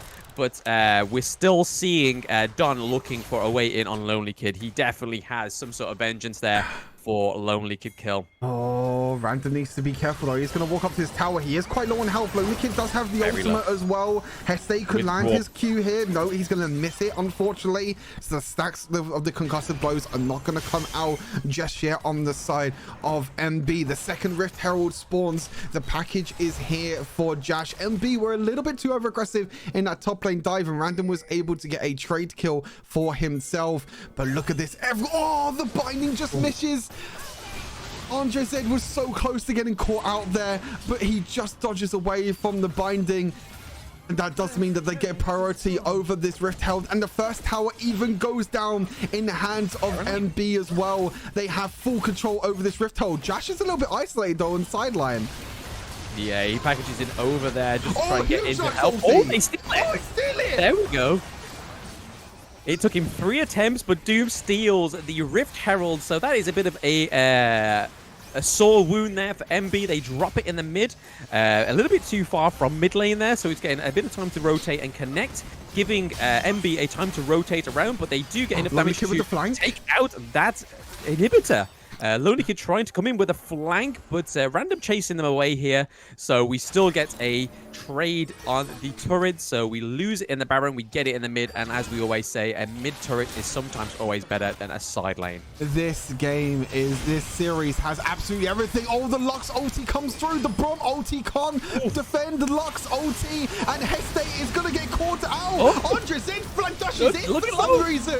And Lonely Kid is completely dead. Then dashing in again, more kills. Doom with the double kill, and the same with Don as well. Kittens have turned this game on its head. Random as well in the Baron lane. The barrier comes out, the magic shield as well. Lonely Kid stays alive. He gets the solo kill in the Baron lane. What is going on in this series? This is insane. So much to dissect there, but literally that's what Kitten needs to stay into this fight right now. So it was a 4-bang. Unfortunately, Random in the Baron lane could not just force that Gwen to go down as well. That would have been absolutely beautiful for Kittens right there, but it's now leading them into a nice little place there with the gold difference going in their favor right now. Same with the kill lead, but it's still all about these dragons. These dragons are going to be very important in this because we all know that dragons just keep it over the average of that gold lead. It doesn't matter if you're in gold lead there. We've seen it with Earthlog Club. It is all about those dragons. Those 3 dragons really help that disadvantage in the gold, but here we go. It is looking like we could see a team fight here for the second dragon, which is the Mounted. I'm watching Doom at the moment. These light bindings are getting closer and closer every single time. He's already landed a few clutch light bindings in this game. Another light binding misses from Doom. The dragon gets reset. So much is on the way at the moment. The binding comes through. Random way in. Nice little Hextech ultimatum there from Random going in onto the Jace, but we see a trade onto the Lux as well, so it's a 1-1 already. It's a 2-1 to MB right now. It's a 3-2 to Kittens. They are all really, really low right now. Clue, we got Don on there as well. They're looking for a way in, but they could take it. They are going to run down Don as well. Oh, double kill from Jash. But we're on the dragon here. MB looking to take this Mountain Drake, and it would be 2 dragons up, which is going to make a whole lot of difference in these next group fights. This game is too fucking good. This game has everything. It's so good. Every single team fight is so close. I'm getting so hyped from this. Doom again with the light binding. Insane flank as well from Random to get the flank there onto Nakris. Nakris gets completely one-shot, but Jash is completely untouched the whole time, and he does enough damage. He's not targeted at all, and MB win the fight and take the objective. Look at that gold, Blam. We are dead even in gold. 10 kills apiece, but 2 dragons are over to MB. What a way to end this series. Yeah, I mean, it's definitely going to be those 2 dragons that keep a difference in these team fights now, especially being both the Infernal and the Mountain. But we've seen Lonely Kid go to head-to-head with Don in the Baron lane. Lonely Kid being able to take away that dual lane turret, putting them now at an even distance with the turrets now 2-2, but still missing that mid lane turret, which is going to be vital for them. Lux missing out that ultimate, unfortunately. Damage would have been massive for Doom there with that Lux ultimate, but it's looking like there's going to be a team fight for this mid turret because MB knows it. We know it, that they need that mid turret to do any sort of priority within these next jungle objectives. Oh my god, I need to catch my breath. This series has everything. Backdoors, dragon steals, herald steals, insane team fights, insane flanks. This series has had everything and more. It's been absolutely crazy, and honestly, I don't want this again. Can we get changes to a best of 7? Are we allowed to change this to a best of 7 and get these teams to play more games? Because I want to see some more Wild Rift. I want to see some more games between these 2 teams. Who definitely doesn't want to see more, especially with these 2 teams? It is definitely neck and neck in this last match as well. It's hard to say who's going to peep it, but it's definitely, I'm going to keep reiterating it, it's those Infernal Drakes, that Mountain Drake. If Kittens don't manage to get this next dragon, it's going to be a bit of an issue for them, because those 3 dragons is going to be an issue when it's on your side with MB against Kittens here. It's already at that 15-minute mark. It's, once again, I'm having that flashback of that first match. It's like, what time is it already? It's 15 minutes into the match. Mental, the fact that it's going so fast, but we're seeing something pop up in this mid lane. Something is brewing right now. This game, it's really going to come down to the little outplays. It's really going to come down to what team could bring it out, and Don could be the one caught. Lonely Kid's caught on one side. Don is caught on the other side. Who's going to live?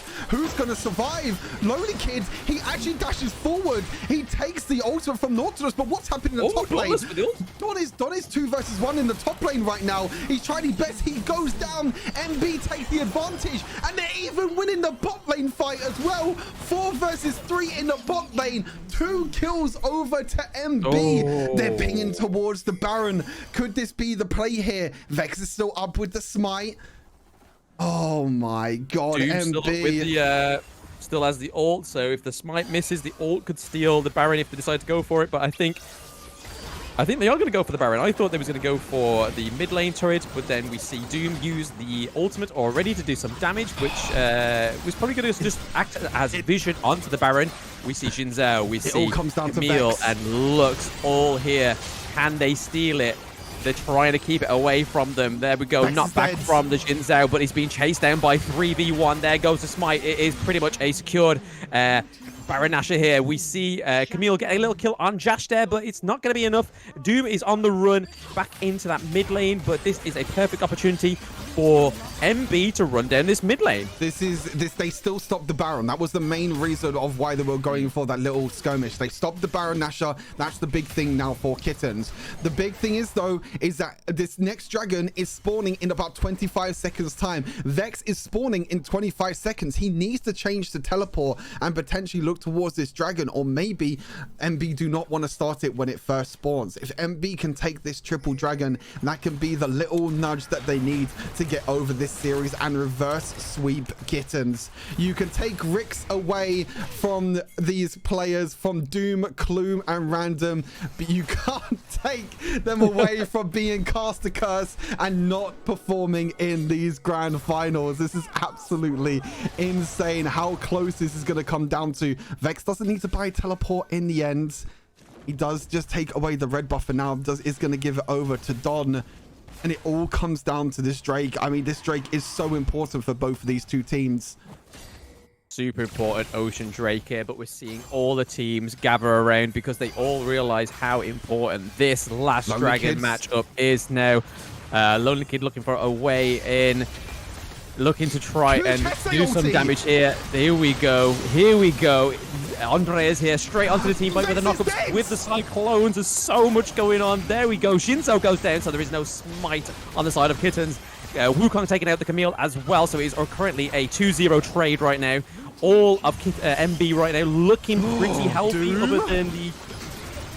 Oh, nice status there. They are pretty low. They're running these minions the blinding. into the minion wave. Nice status, but it's going to just delay the inevitable. There's a snipe from Nakrez. Absolutely beautiful. Here comes the Didn't try minion and waves. end. They don't even need the dragon.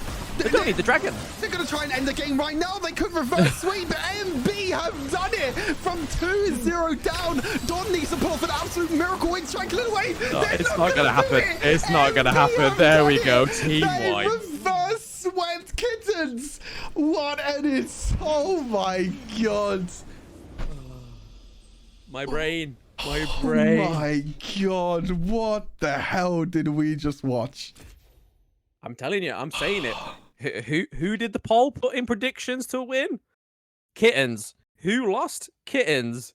Who did he put at third rate? Final Poggers. Who lost? Final Poggers. It is no longer Caster Curse. It is Paul Curse. Neither of us predicted either of these teams to win. Just the polls. It's clear that the Spanish community came out in force and deemed the victors in these polls. But rather than it being just a straight 3-0 fire, it is a complete reverse sweep for MB, and there we have it. It was just the addition of the Jace. The Gwen towards the end on Lonely Kid was superb, and then Andreas said always in the jungle, just being smite different there. Those 3 dragons, they didn't even need it. They just forced a team fight in that mid and absolutely destroyed it. Unfortunately, Dom was at the end trying to hold the Nexus down, but what he would need is Jesus and a miracle. He had neither. They took the Nexus and took a clean reverse sweep. Stu doesn't know what to do with himself. That is probably the best series I think I've ever watched the Wild Rift. I don't think there will be a series that will ever beat that. That series had absolutely everything. Reverse sweep, all 5 games, Dragon steals, Herald steals, insane team fights. It had everything. Backdoor as well. It's an absolutely crazy series. Hopefully we will be joined by some of the players as well. We're going to be joined by Don and also Lonely Kids. I don't know what to say. I'm lost for words. I didn't think today we would come into it and see all 5 games and reverse sweep. Like,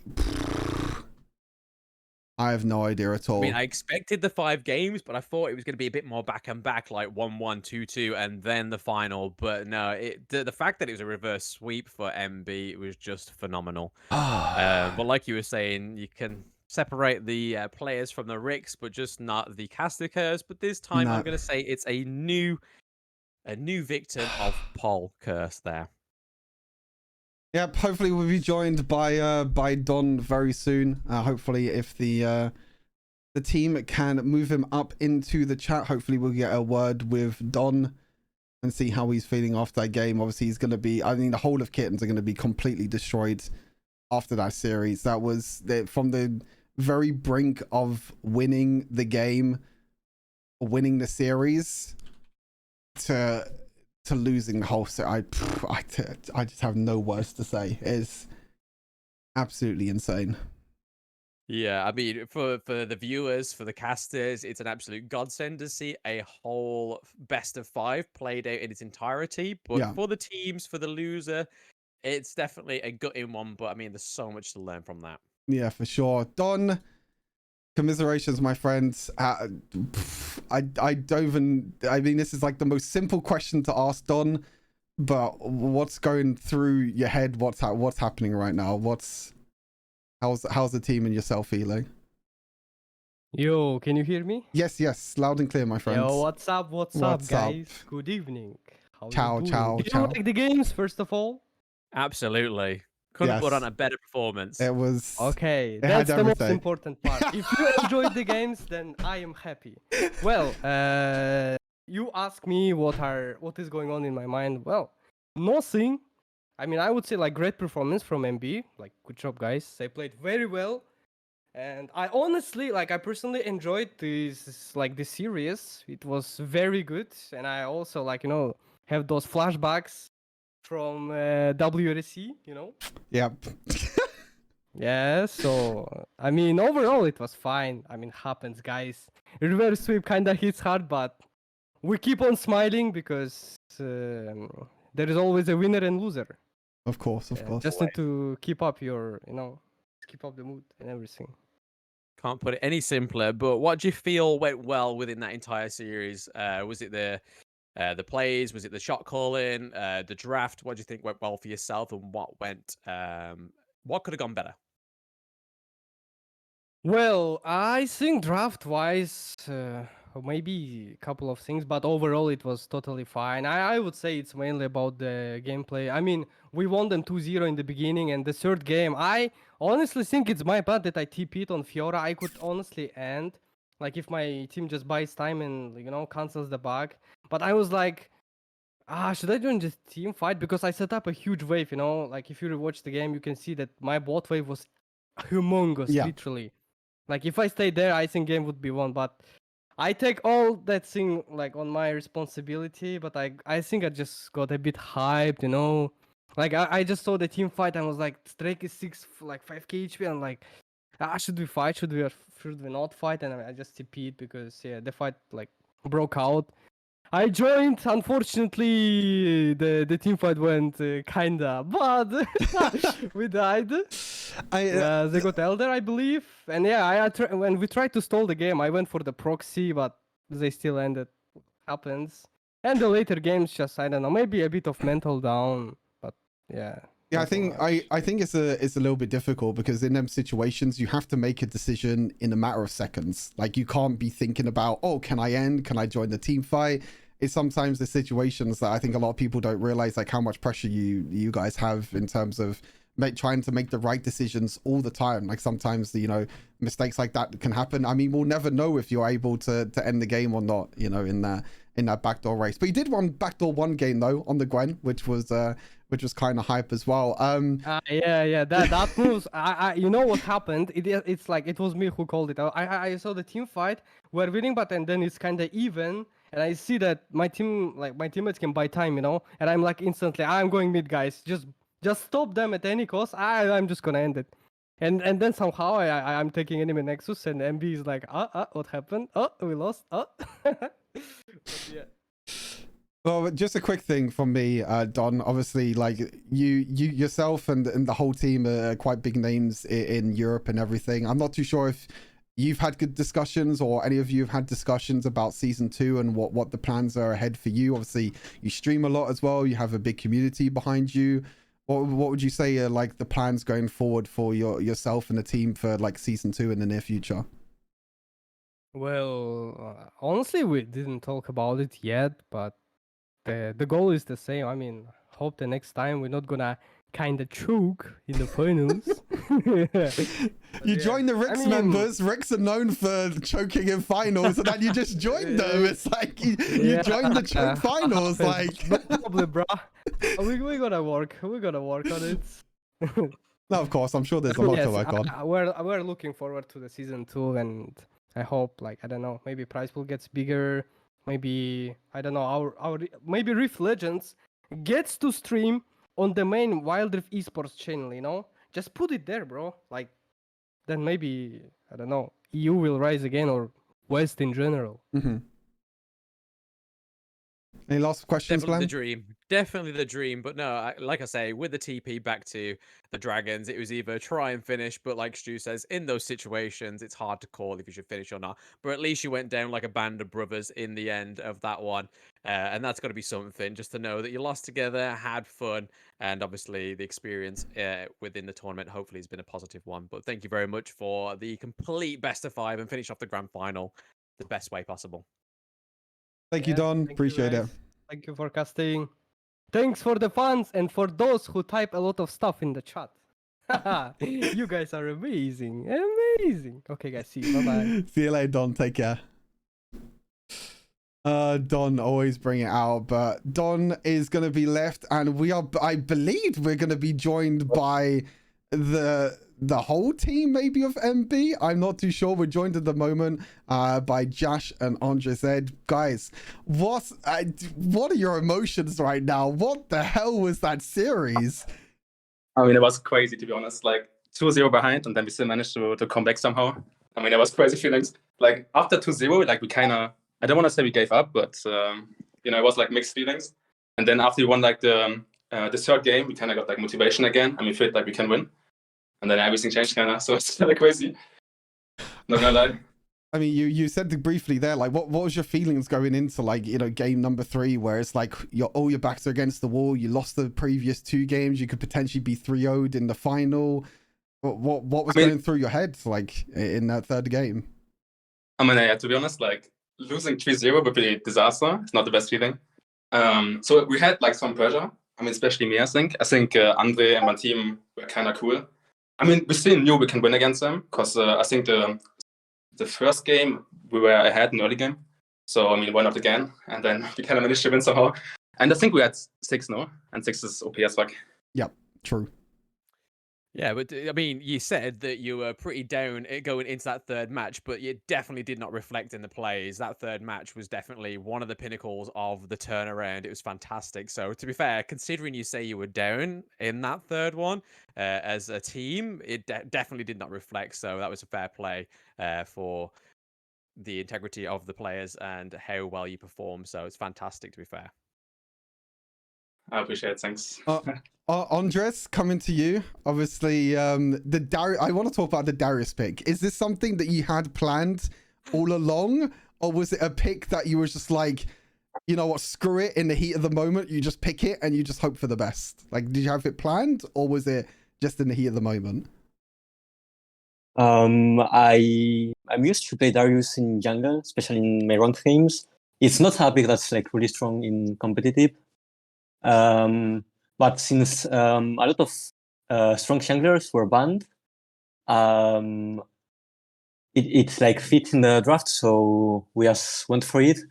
I think buy was also open if we didn't ban it that game, but it was either Darius and buy. And since I'm confident on the champ and it's something that I have practiced, we just went for it. No, definitely. That's what we thought anyway. As the casters, was like, well, the good junglers have been banned. Maybe this is a trump pick, one of those pocket picks that we saw before. Obviously, we've heard of FaZe Rush, Darius in the jungle before, but yeah, it's clear that at least we know who's on the penny there, Stu. They're saying that we knew where it was coming from, but it was very well played. I mean, that hook towards the end as you finished down mid, taking out one of the members of Kettens was just beautiful. Just hooked over the wall, dead. Absolutely phenomenal. Anything that you both want to say to anyone watching right now, or everyone that's watching, supporting you and everything? Anything that you both want to say before you go and celebrate your victory? Actually, there's one person in the chat. Like, the name is Josh number 123. Yeah, who is that? Any exposures? I need to know who this is, because this person is everywhere. Tell me, Josh. I mean, Expose. No, I have no idea. But I appreciate for the not support. revealing. Go ahead, Josh. Go ahead, carry on. And I mean, also like GG to Kettens, of course. I mean, it was crazy games. Also, like, I appreciate that we have the opportunity to play the game, to Purge. I think it's better than nothing. And I mean, it's still a good experience for Riot in general, like esport. So I want to say thanks to you guys, also for the casting. It's amazing, and yeah, I appreciate it. Andres, anything for yourself? For me, especially like thanks to all the viewers and supporters that are like rooting for us, and also for the casters for being here casting all the games. Yeah, that's pretty much it. Well, you made the best experience possible in the best of 5, going 2-0 down and then reverse sweeping it to 3-2. I mean, me and Blam had an absolute blast, but congratulations again to you both and to the rest of the team. Go and enjoy yourselves, enjoy the victory, and hopefully we'll see you back again in season 2. Hopefully you'll have to try and retain your crown now in season 2. Yep. I will be trying. Thank you. So. Thank you both. Cheers.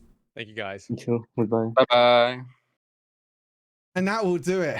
That is it, Blam, for the end of season 1 of Rift Legends. What an insane way to end the day. What an insane way to end season 1. I think it ended the best way possible.